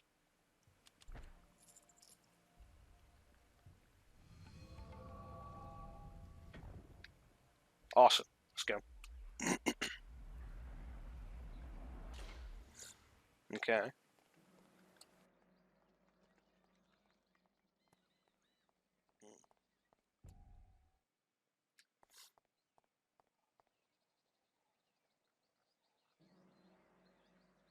Okay. Stone statue of a Naga. A snake-headed demon stands guard in the corner of the room. Raised platform with a bracelet on it. Yeah, take the bracelet. Well, this is definitely the broken shotgun puzzle.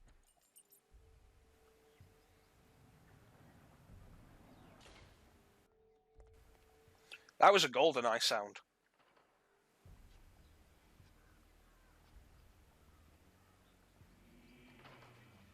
Hey, seriously, did you hear that? That door opening was a golden eye sound.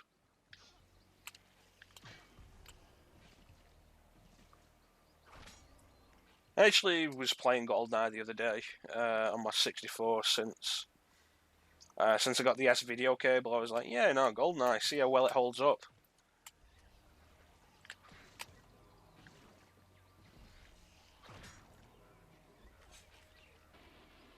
And you know, the controls take some getting used to.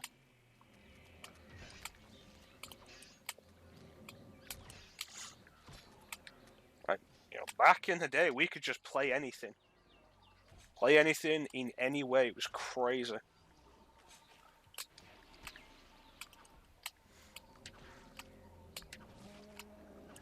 Then again, I guess since like 3D controls hadn't really been standardized back then, we were just learning. We were learning basically with every new game that came out.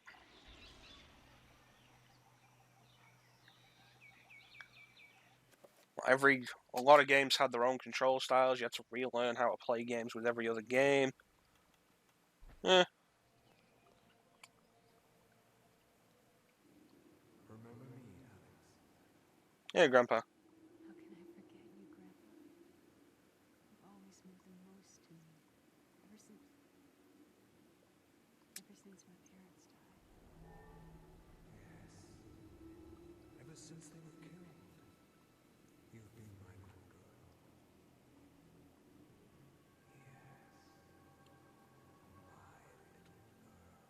Okay, Grandpa, you're getting kind of creepy now. Isn't really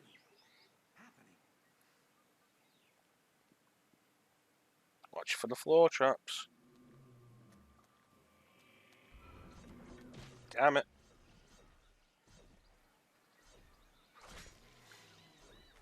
Take advantage of just sliding across the floor.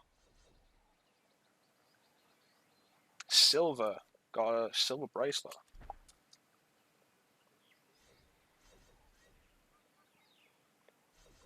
I think it's even the more time that makes it kind of different, honestly. Dispel magic. Do I have everything for dispel magic? No, I don't. What am I missing? Nethlek. Nethlek and Requiem. Why do I feel like I've probably got Nethlek?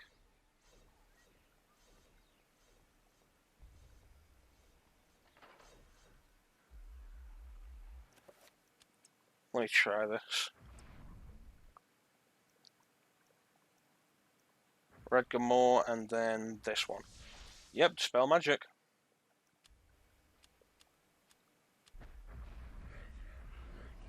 Yeah, I don't think it's even the different having more time on our hands that made the difference. I mean, certainly we had more time to learn stuff and that, but I do think like a big part of it may also be yeah.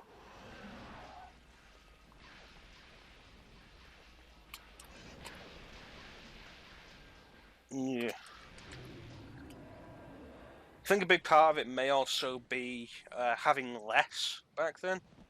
I mean, nowadays we can buy our own games because we're adults. And, you know, that makes a big difference. Silver necklace. Let me heal. And as a result, we buy the games that we want. And, like, that generally just leads to us having more than we did when we were younger.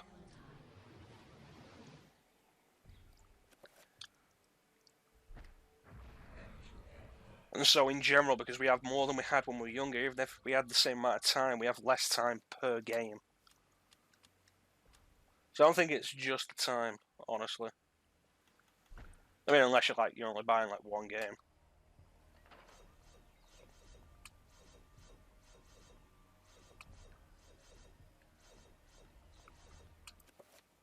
Okay, put the silver necklace on. A door, hidden door.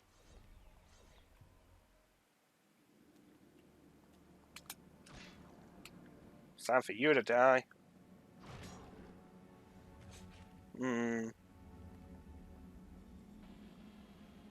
This place is dark.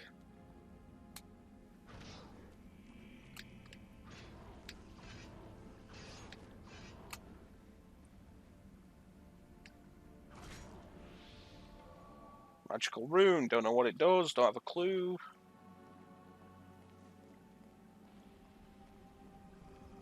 Ah! It's you again. I'm ready for you this time. Die. Go on, open up, open up. God damn it.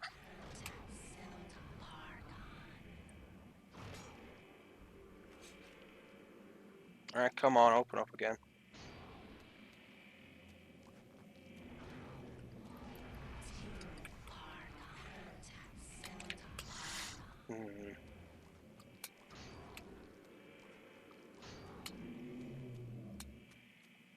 I love these enemies that waste my time.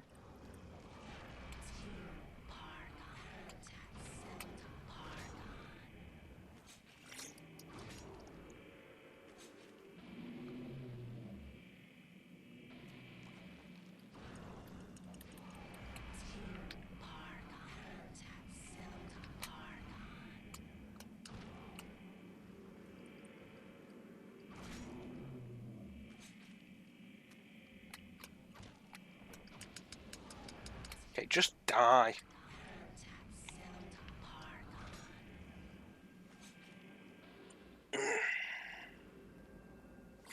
Alright, heal, health, and sanity.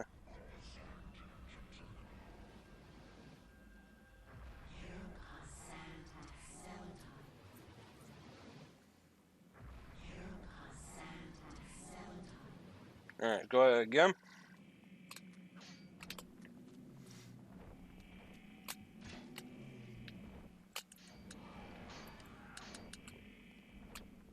I've been hitting the damn thing now.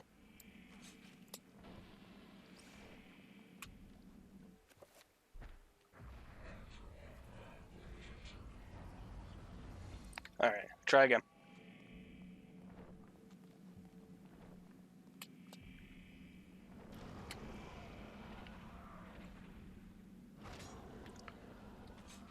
Yeah, I hope we don't meet any more of those, but you know we're gonna.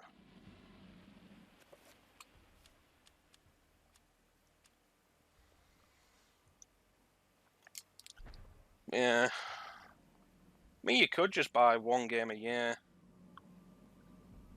I don't really see the point. You're missing out on a lot there.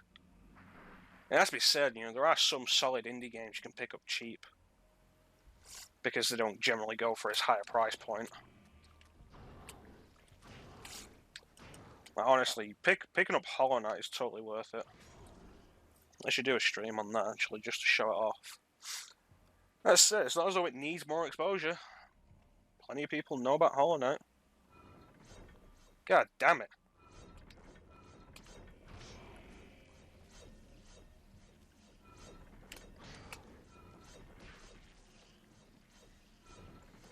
But yeah, there's some solid indie games that don't go for full price that are worth looking into. But, you know, the problem is always more games. Keep and watch over the goddess seated in the corner.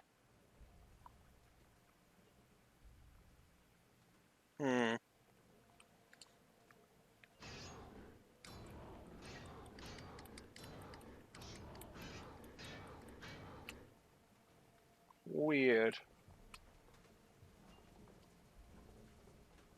Yeah, press the panel.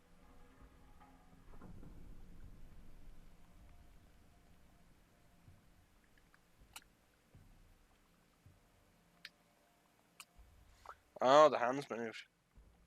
Did they? I don't know. Panel moved back.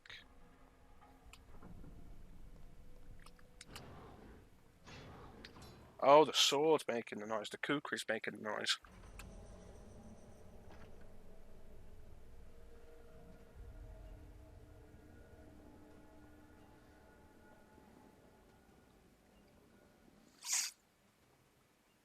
Okay, that thing's eyes actually do look really creepy.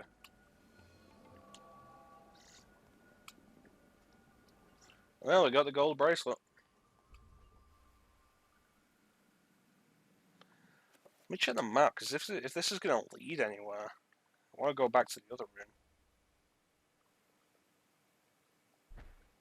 room.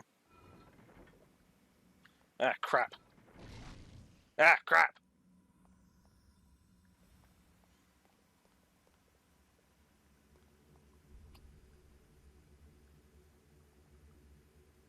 Uh-oh.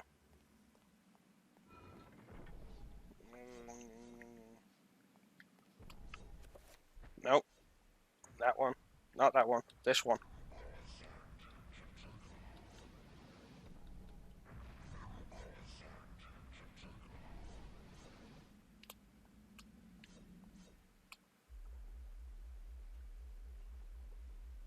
Huh.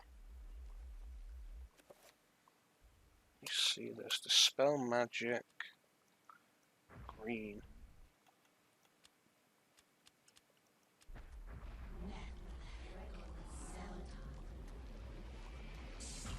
Bam! Oh, I see what's going on.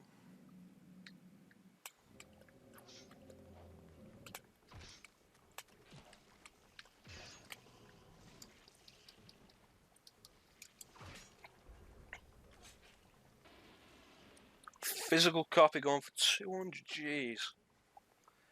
Man, I'm glad I'm not a collector for this kind of thing, honestly. Yeah, push the button. Man, I'm glad I'm not a collector because of that kind of thing, because... Ugh. Sounds worrying. Do we have anything that could hold it? No. What was I saying? Yeah, I mean, I'm glad I'm not a collector of this kind of thing, because... Physical prices get so ridiculous if you don't pick them up at the right time. Like, just the right time.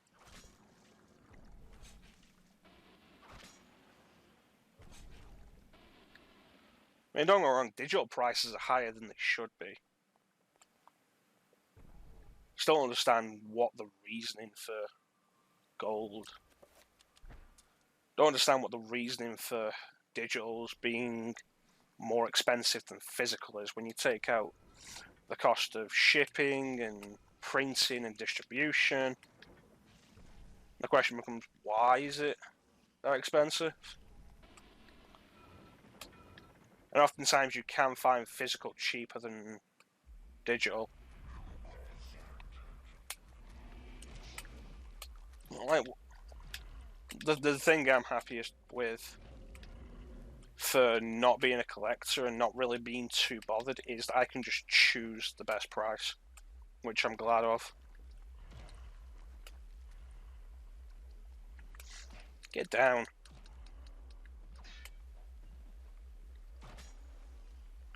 But £200 is not worth it for any game. Just get rid of this.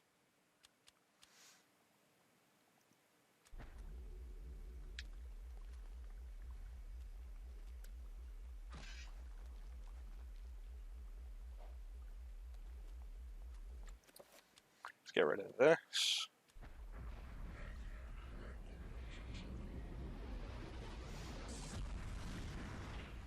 Even your limited edition physical stuff. Like some of the prices you see of stuff like Elemental Gearbolt going for. So if you've ever seen Elemental Gearbolt, I think it was a...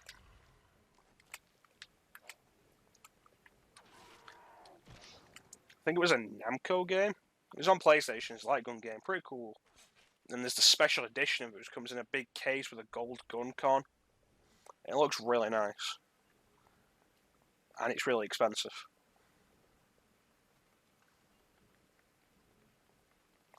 Yeah, I can't blame you for that. I've got New and Tasty. I don't remember when I bought it. I don't know if I bought it. It might have been free, actually. New and Tasty is the kind of game that give away free.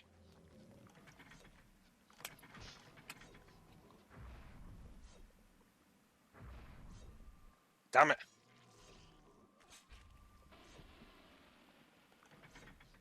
Come on.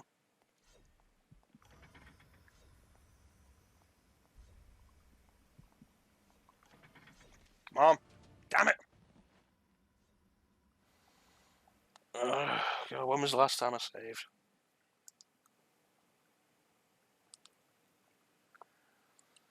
Yeah, Lindsay's dead, blah blah blah. I miss autosaves. We got too complacent. That blue Nintendo logo is weird. That's cool. I was never really into Oddworld. I didn't really enjoy Abe's Odyssey. That said, I've not really played any of the others. I know Abe's Exodus is basically more Odyssey, and that didn't appeal to me.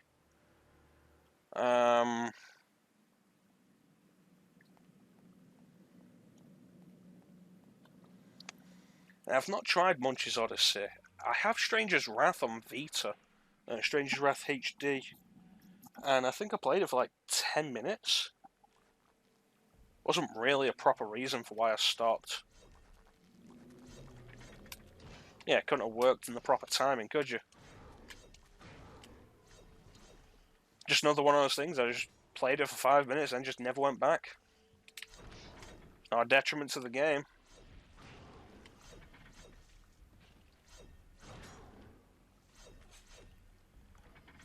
And as I've said before, like, a big part of the reason why we're doing the Let's Plays and the streams is actually play some of these bloody games that I'm just not bothering with.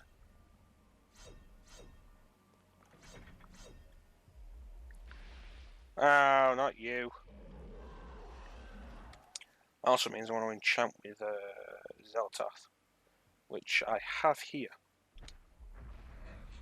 Nope, not Xel'lotath. Put Xel'lotath here. To... Damn it. Get out of the way, Lindsay.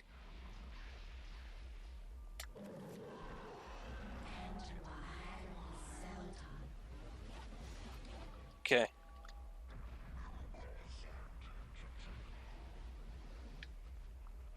Yeah, maybe the guns would have been better for this.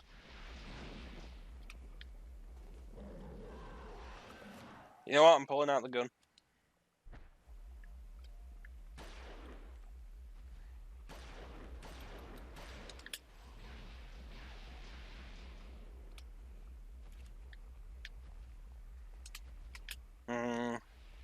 That feel being in the way is irritating.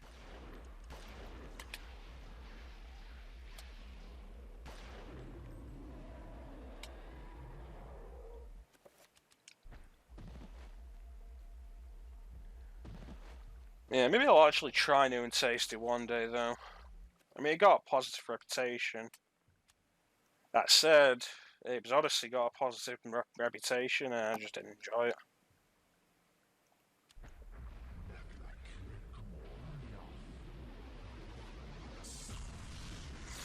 Munch's Odyssey was weird. I'm pretty sure Munch's Odyssey was originally an original Xbox exclusive. And it's weird how much was an original Xbox exclusive. Damn it.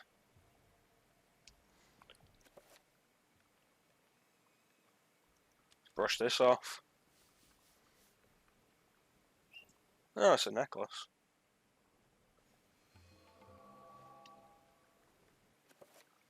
Like, Dino Crisis 3 being Xbox exclusive was weird. If you lived in America, if you lived in the US, for some reason, well, I say for some reason, let's be fair, we know the reason. Shenmue 2 was exclusive to the original Xbox. I mean, we were lucky. We got it on Dreamcast as well.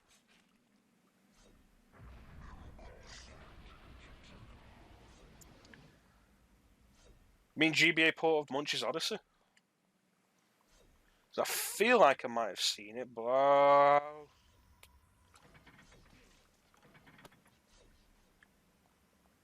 I feel like I might have seen that, but, you know, I may be misremembering.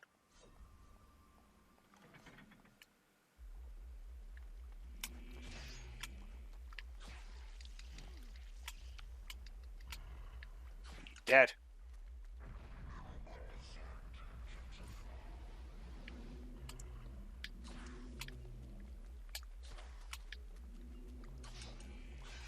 It ain't great because I'm attacking Chattur'gha enemies with the element they're strong against.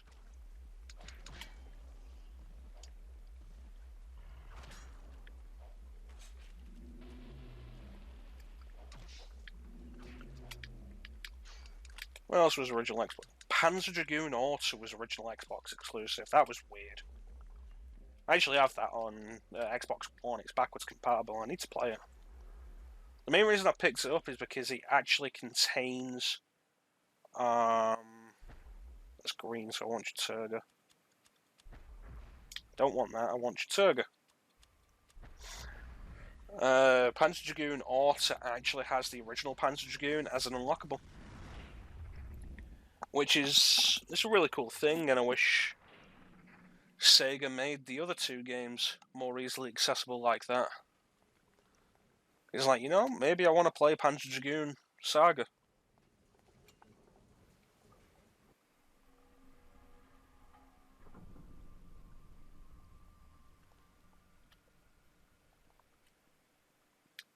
Did that do anything? Did that do anything other than move the camera? I don't think so.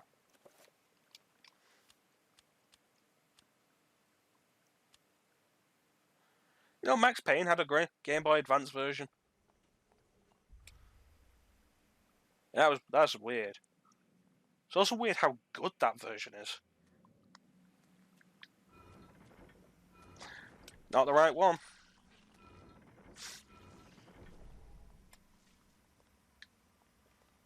Let me just put this down. Can't use that now, don't bother them. Yeah, like the GBA version of Max Payne's actually weirdly good. Nice.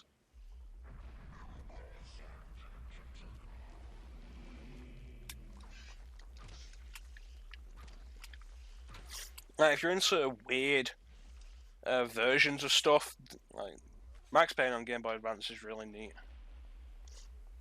Also, kind of weird. This was blue.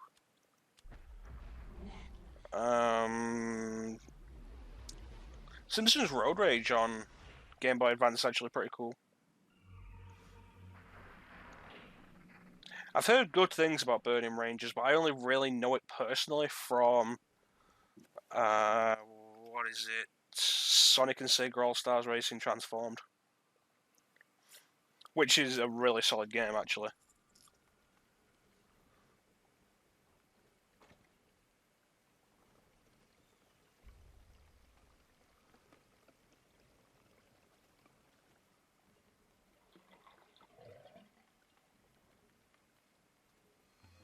Smells like a strong acid. You probably shouldn't smell acid. I feel like I missed something on the way.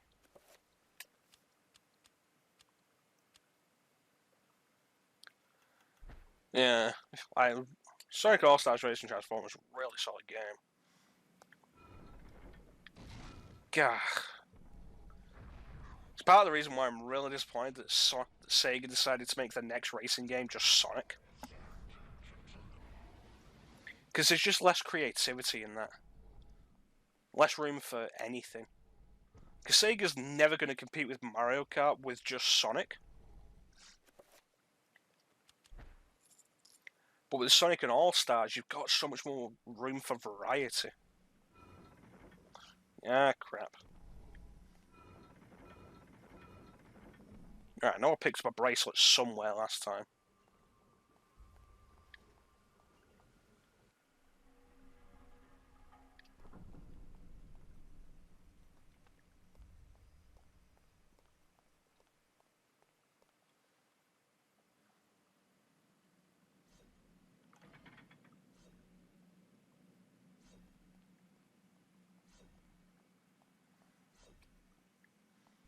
Where's that bracelet?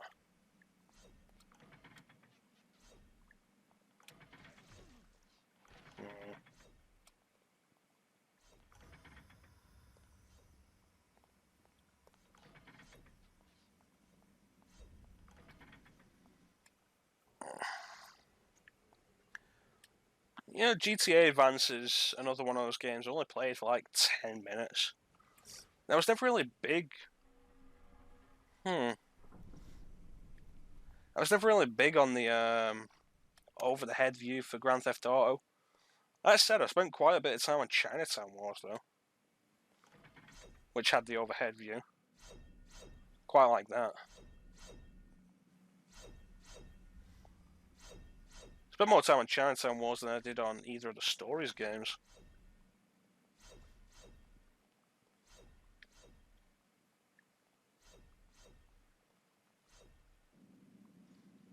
This is where I came from. I know I got a bracelet somewhere.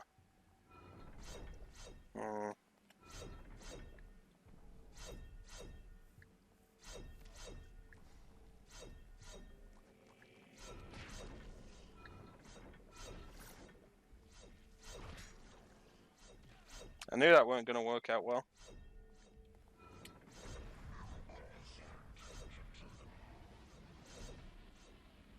The Game Boy Advance was a really solid system. There it is. That's what I was missing. I never went in this room.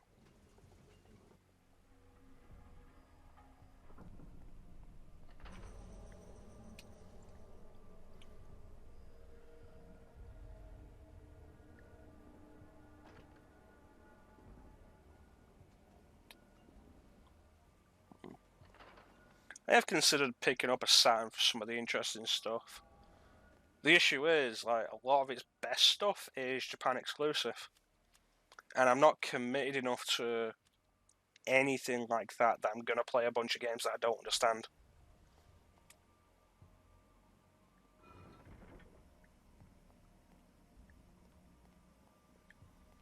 Like, if my channel starts doing incredibly well and I can sink the money into it, like justifiably sink that kind of money into it, maybe, but chances are no.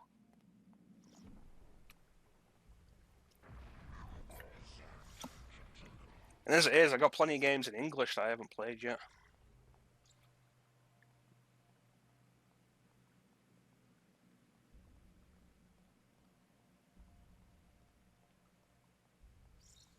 Is this where the there we go, the statue.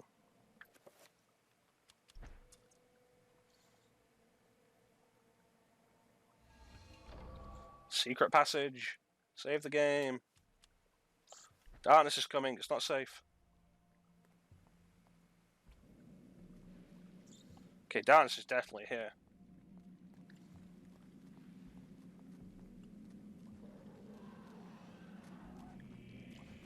Okay, so there's red, which means I should cast blue.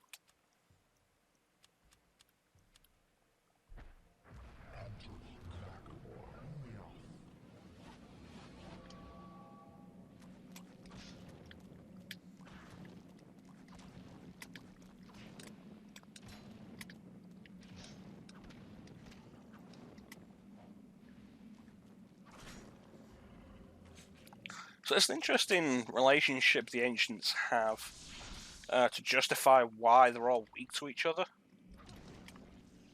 That's not good. I'm gonna have to deal with this.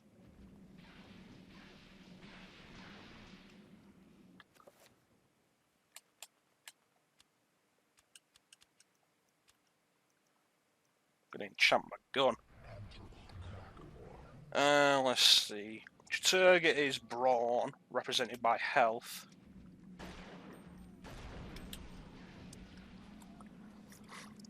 Xel'lotath is able to run circles around Chattur'gha with its superior intellect. Because Xel'lotath represents mind, represented by magic.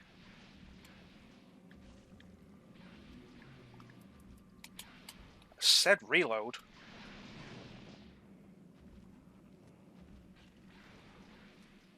How many times do I have to say the damn thing? Reload.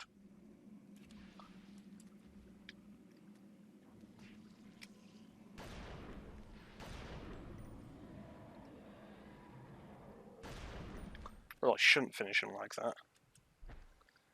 Yeah, Chattur'gha is brawn, represented by health. Xel'lotath is able to run circles around it with its superior intellect, represented by magic. Xel'lotath can drive Xel'lotath's superior intellect insane. But Chattur'gha has no real mind for Xel'lotath to drive insane. And thus, Xel'lotath has no hold over it. So I like the justification for the whole thing. Get through. There we go. So I like it's pretty good.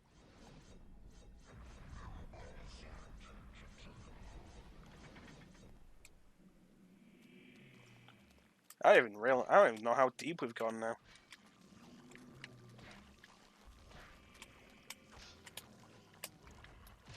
Come on.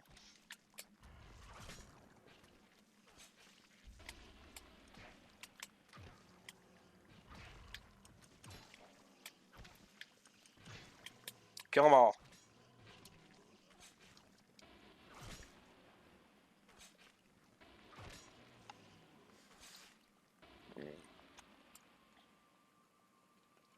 Okay, archaeologist brush. Yeah, that was not hidden under there. Air attack. Okay.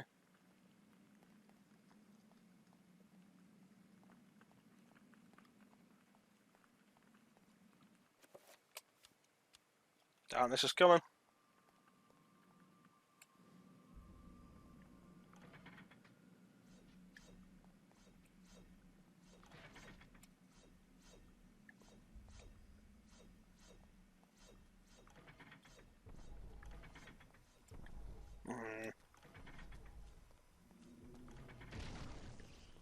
Yeah, excuse me there, buddy.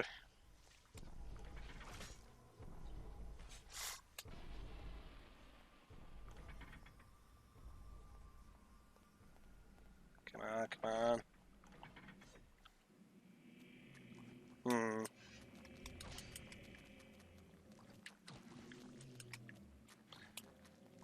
Take off the heads. My heads is always a good thing to go for first, because even if it doesn't kill them, they can't see you. Although Chattur'ghas do grow their heads back, so, you know, be quick.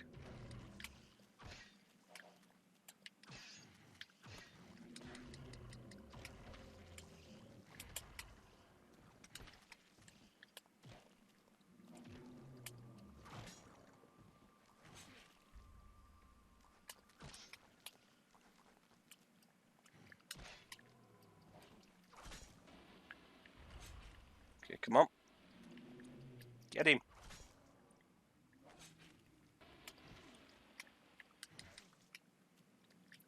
Get back here.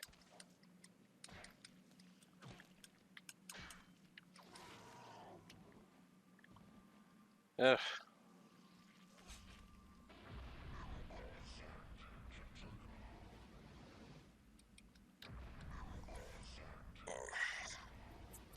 Alright, so there was something I could examine over here, I think. Ah. The dilapidated mural depicts the ancient Khmer people coexisting with some kind of fertility god. They offer sacrifice to the beast, and in return are showered with benevolence, good crops, and hunting.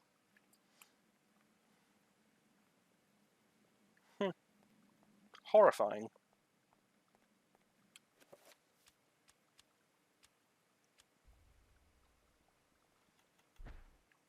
Yeah, I don't think it's too weird to like Grand Theft Auto Advance. It's not like it's a bad game. Although I do remember seeing like really average. God damn it!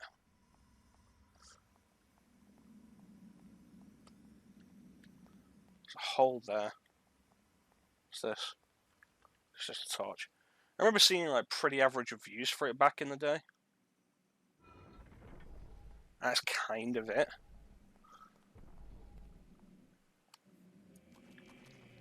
I think like as an industry, we need to get past this whole 6 out of 10 is a bad game thing. Get off.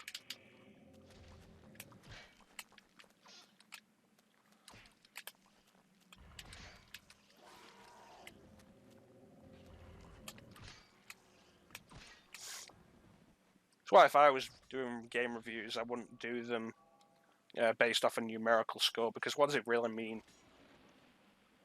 Like 10 out of 10 is perfect? Like, no game's perfect. Let me see my runes. Don't know what that is. Okay.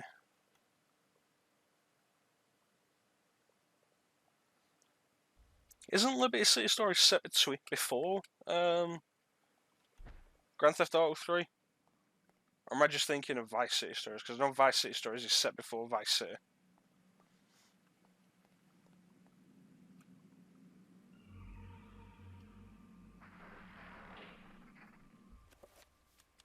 Still can't save. Yeah. Alright.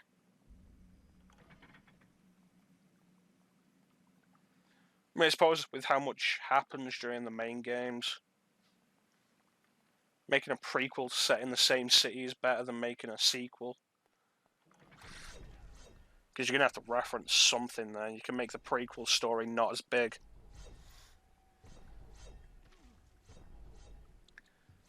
I mean, Vice City is, you play as 8-Ball, huh? So Vice City ends with... It's basically Scarface if Tony Montana didn't die at the end.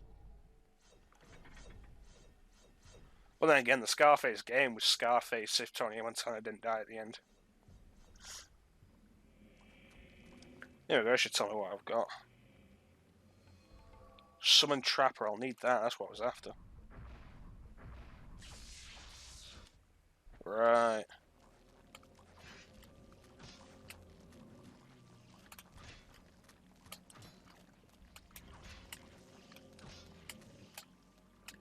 Get off.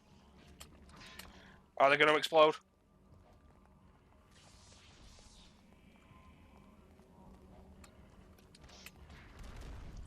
Damn it.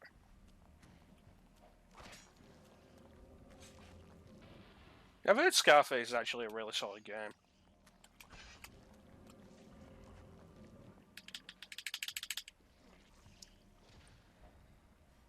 It's just not a game I ever had.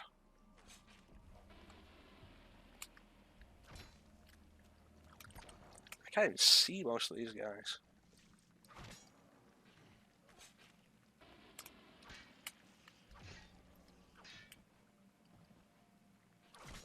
Yeah, I mean, you try to think of what you could do with a game set after Vice City, in Vice City. Huh. Fascinating. And you're either going to be playing as Tommy, losing the control of the city, or you're going to be playing as someone else, and Tommy's probably going to be someone you'll kill at some point. And neither option will probably sit well with players.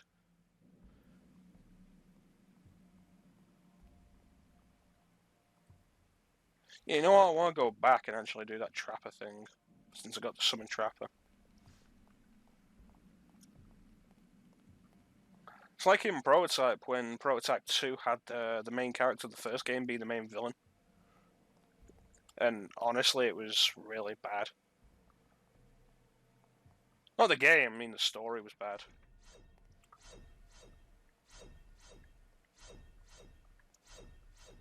Like, I hope for some kind of character explanation for the main character becoming a villain. And there is. It just happened in the comics. Like the prequel comics.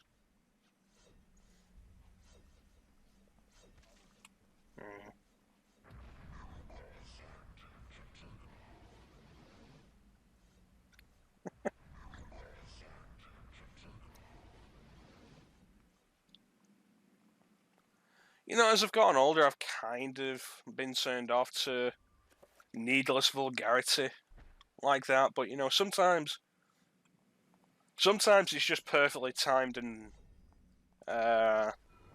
worded.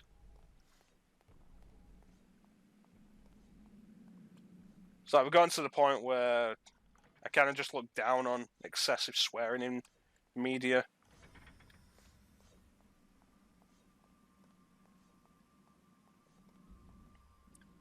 Although, to be fair, it's not excessive swearing in all media, it's excessive swearing in media that is an expansion of previous media. It's like in Resident Evil, whenever a character starts swearing a lot. Or like in Revelations 2 with Moira Burton, who swears like crazy. And I was just kind of like, well, I guess that's your entire character then, because Capcom couldn't possibly give you another character trait.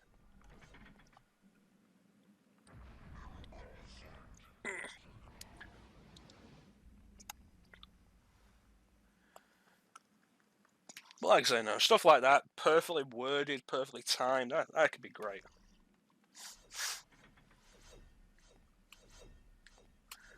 This Trapper better be worth it.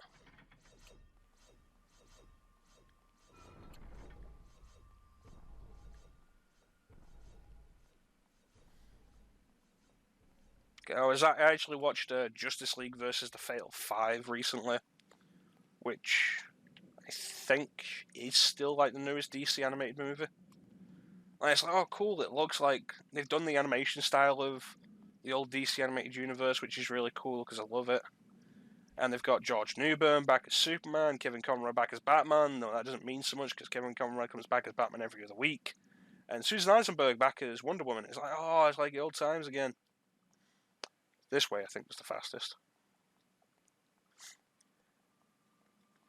And the movie was just so full of needless swearing. Not full, but it had a load of needless swearing. And also, yeah, no, it's a DVD. It's a movie that goes to DVD rather than on TV, which means, you know, now we can. Here we go. That's what I'm after. Now we can have blood and actual deaths, and it's like, you know, I feel like we should take that away from you because you have definitely abused that.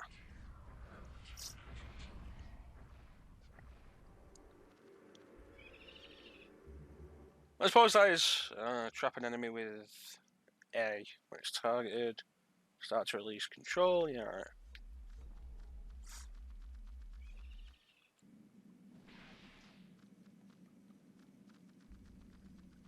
Oh, there I am. Alright.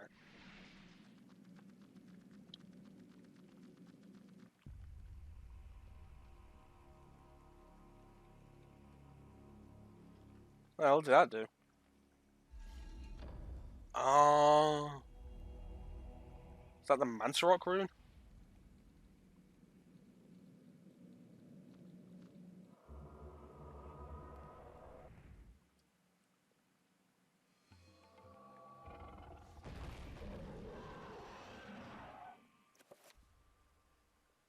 That'll be why I couldn't save there then.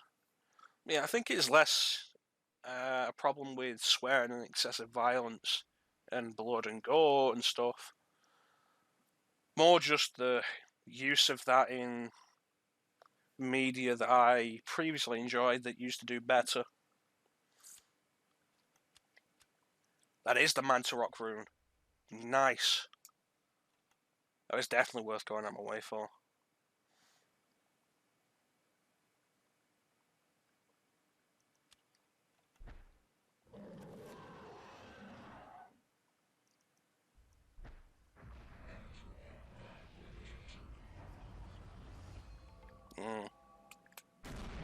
Nice.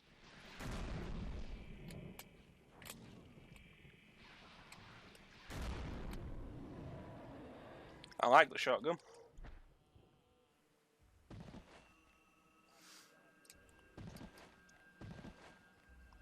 Yeah. It's like, you know, I'm just gonna complain about the DC animated movies at this point. Oh, that was my trapper. Huh.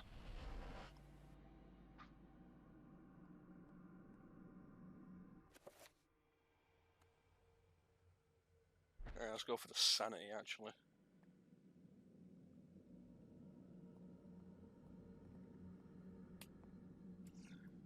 Yeah, because it's like, if you ever watched the DC animated universe, it did more with less. There was the censorship that was, in a lot of ways, forced them to be creative. A lot of people complain about censorship these days. And while censorship is a bad thing in a lot of ways, particularly censorship of previously created media, I think for stuff like that, stuff like the DC animated universe, what it really meant for them was to tell the stories they wanted to tell. They just had to be more creative, and they got creative. And it's a big part of the reason why the DC animated universe is fantastic. And there's another case of it with the Spider-Man cartoon from the 90s, which was also really good. And like Spider-Man, for some reason, the censorship board decided he was... Oh, I can't heal. Censorship board decided he's not allowed to punch anyone. It was weird. No idea why. But he's just not allowed to punch anybody. And so as a result, the animation team gets a lot more creative with the fight scenes, and you end up with some of the most interesting fight scenes of that era.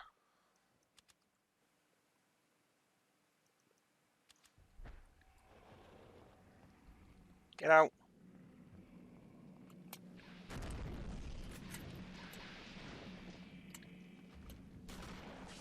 Damn it.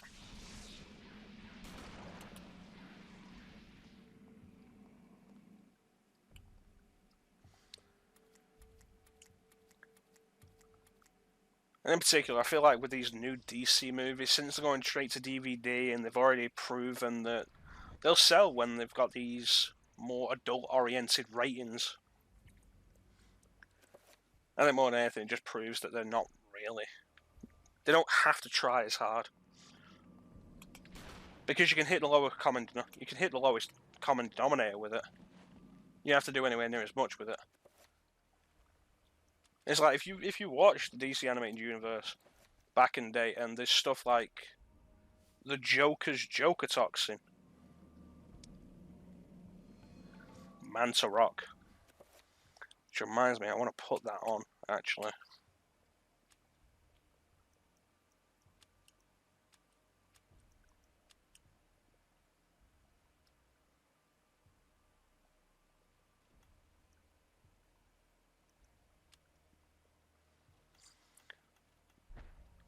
This will recover all 3 attributes.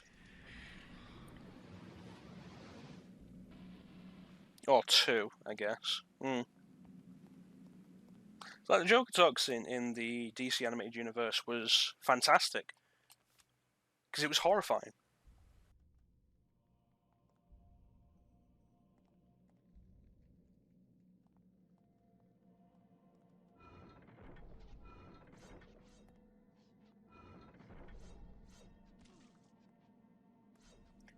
And it was horrifying in a way that wasn't just killing people. It was probably more horrifying, because as far as we knew, in the DC animated universe, Joker Toxin didn't kill you, it just made you laugh uncontrollably forever, until your death. It didn't actually kill you, it was more horrifying.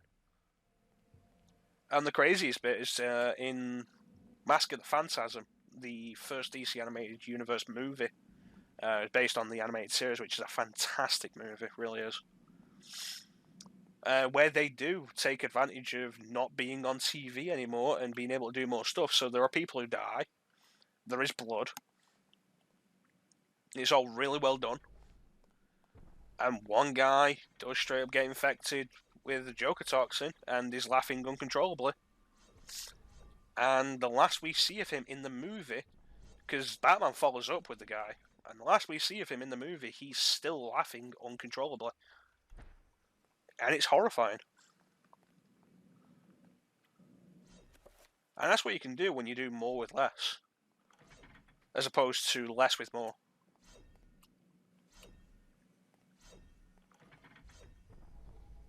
It's really the thing, like, in a situation like this, what does death mean when everybody's dying left, right, and centre?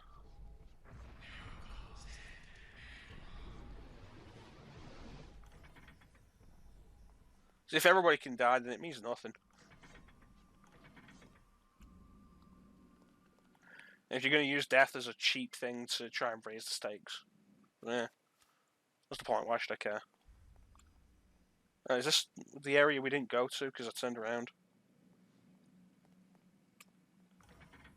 Damn it. No, we got past this area, actually, I remember this. But yeah, it was a long tangent that didn't really have anything to do with anything, it was just me complaining. So let's move on. Damn it, still can't save. Oh yeah, I got to the Manta Rock room.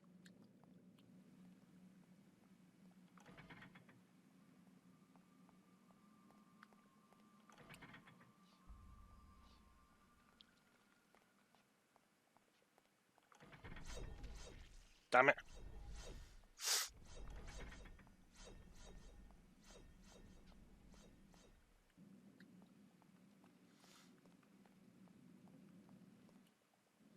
Yeah, I apologise for that long tangent. I just wanted to rant about these DC movies. Because they used to be really good. Used to do more with less. Oh wow, look at this. The floor's breaking away. We're seeing just how much of this is Manta Rock. So much bigger than we first thought.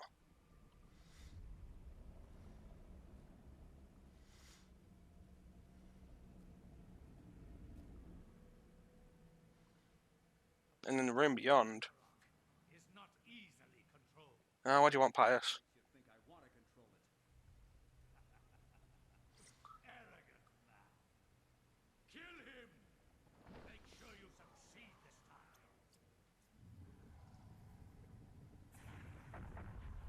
Yeah, the room beyond here is actually where Elia died.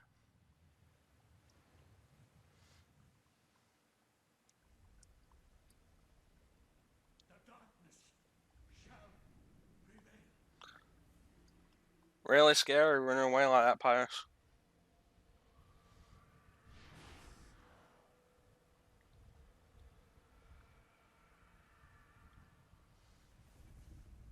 Oh, I'm guessing we're supposed to go where Elia died.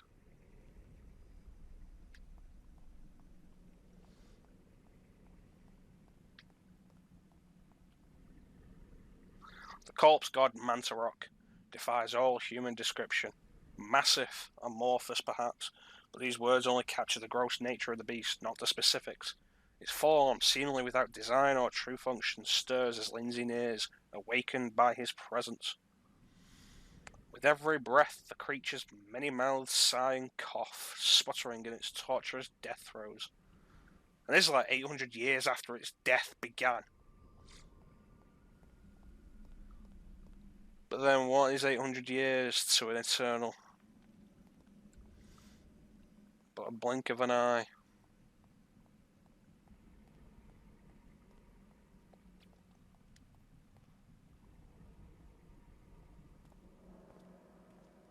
And this is where Elia died.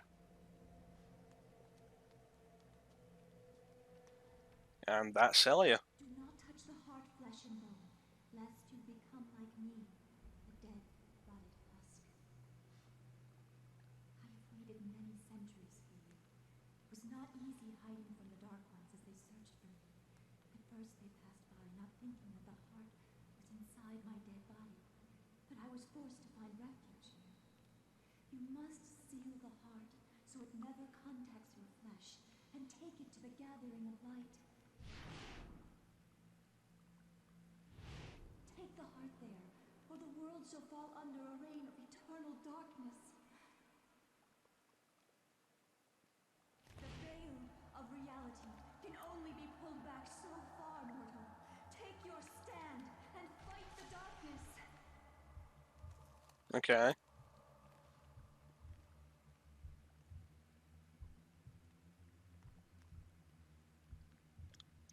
So don't actually touch it. How did we get it in a glass jar? Did he put it in his hat or something? Well, see ya, my job's done.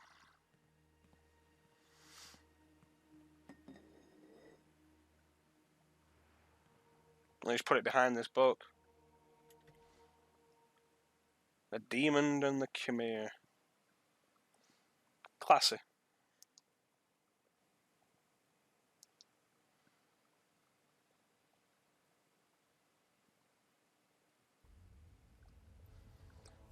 Meanwhile, in space.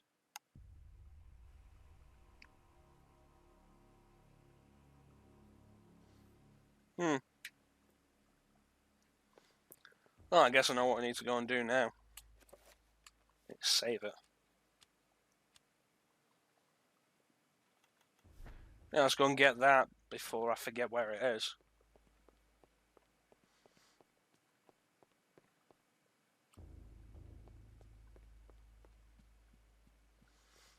This isn't Harry Potter, the books need to go back on the shelves. Alex discovers a pulp novel written by one Dr. Edwin Lindsay amongst the book on the shelves. This is where the Tome of Eternal Darkness indicated that something of value was hidden behind this book. How much more obvious could you make it? The demon and the Chimere from the the people of the worshipping the Chimere god, and behind the book written by Edwin Lindsay, who found the damn thing. Then, with the book removed, a secret cache is revealed. Inside is the heart of Mantarok, encased in glass to protect the world from its corrosive energies. Should Alex claim the heart of Mantarok? Yes. Alright, let's go dispel magic. Pretty sure I know where we want to go next.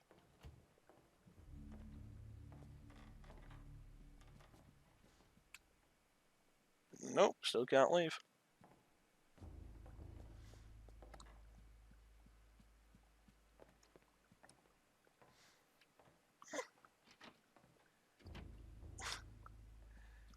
Call it Pulp Fiction.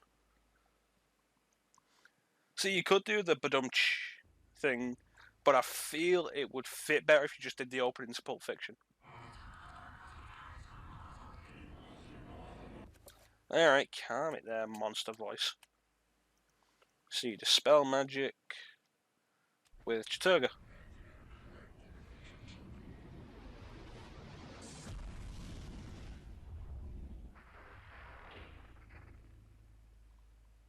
Okay, there's just a page in midair. Do you think they could see this from outside? There's just a page floating in midair on a balcony. As the magical window fades away, the piece of parchment that the maiden was holding is left behind, floating in midair. It appears to be a chapter page. Should Alex retrieve the chapter page? Heresy. Meanwhile, in a different time,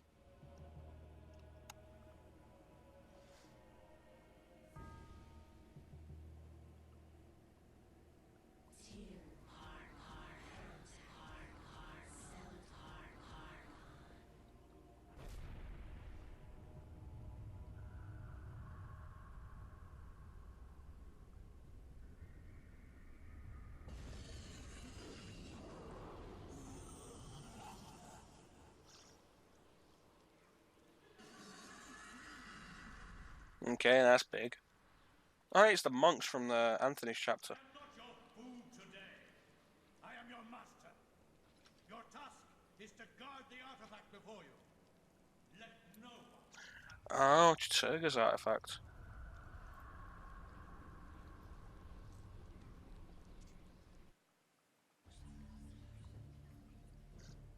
Alright. Well, we got the next chapter page. In Europe, during the time of the Inquisition, paranoia and corruption ran deep. With the fear of devilry running rampant, the ancients' corruption extended far beyond mortal knowledge, corrupting all that could be corrupted. My researches uncovered an interesting incident. A Franciscan monk named Paul Luther was traveling through the region of Amiens during the witch hunts of the Inquisition. Now, under martial law, the Inquisition prevented anyone from leaving the town and its nearby cathedral, for everyone was suspect. Okay. Nobody expects the Xel'lotath Inquisition. Welcome to Oubliette Cathedral, Brother Luther. He's evil. I'm glad that our sacred order can bestow hospitality on our Franciscan brethren. That guy's voice is clearly evil. Shall not impose, Excellency. I merely request lodging and a viewing of the sacred relic, the Hand of Jude. Many have traveled far and even risked their lives for a glimpse of the hallowed relic's true splendor. Of course, it would be wise to keep quiet during your stay. The Inquisition is here for a reason, brother. We seek to purge the deviancy from this town. I am sure that will not be a problem. Amiens appears to be a peaceful hamlet. Alright, Colonel Campbell. Appears to be. But deviancy is secreted in the most deceptive places, which I believe is the case with Amiens. Then I wish you luck in your search. The Inquisition does not need luck, Brother Luther. Faith and purity are our guides. That voice is familiar as well, but I can't place it.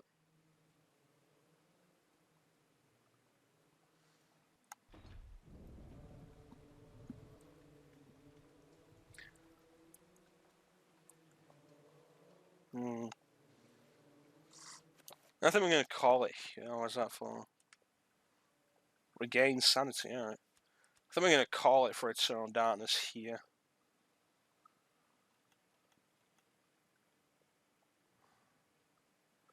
We got a bunch done. We had some fun.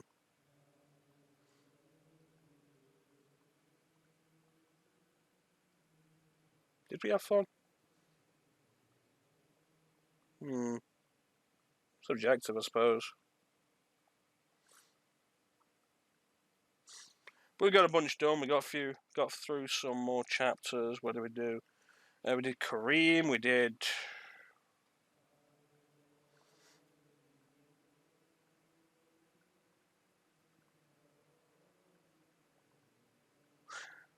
Maximilian, that was it. We did Kareem, Maximilian, and Lindsay. As we go through all that today, it's pretty good. And we come back tomorrow. I think we'll go back to Ocarina for a bit. Like I said on Thursday, I mixed them up, alternate between the two. Keep from burning out. Getting burnt out, that'd be nice. So where do we go? What time is it? Yeah, we'll call it here. I want to thank everybody who joined the stream. I thank everyone for the support. Special thanks to Bane in the chat for keeping me company. I always appreciate that. We're back tomorrow at 10 PM Greenwich Mean Time, GMT. Excuse me. Yeah, 10 PM Greenwich Mean Time, GMT. We'll be continuing Ocarina of Time. We have just got inside Jabu Jabu's belly. So I'm expecting to go to like at least the fire temple tomorrow. After that, it shouldn't take too long to actually finish that game.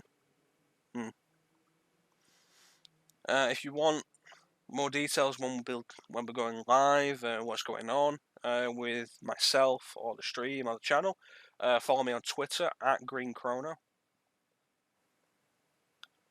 There's the YouTube channel Mecha-Chrono, where all these streams do go up in post, and the Let's Plays go up. Currently, at the moment, as I said earlier, we are finishing off Prince of Persia: The Sands of Time this week. So that should be fun. We're starting Metal Gear Solid on Friday. So that'll be fun. See a bunch of the same voice actors from this in that.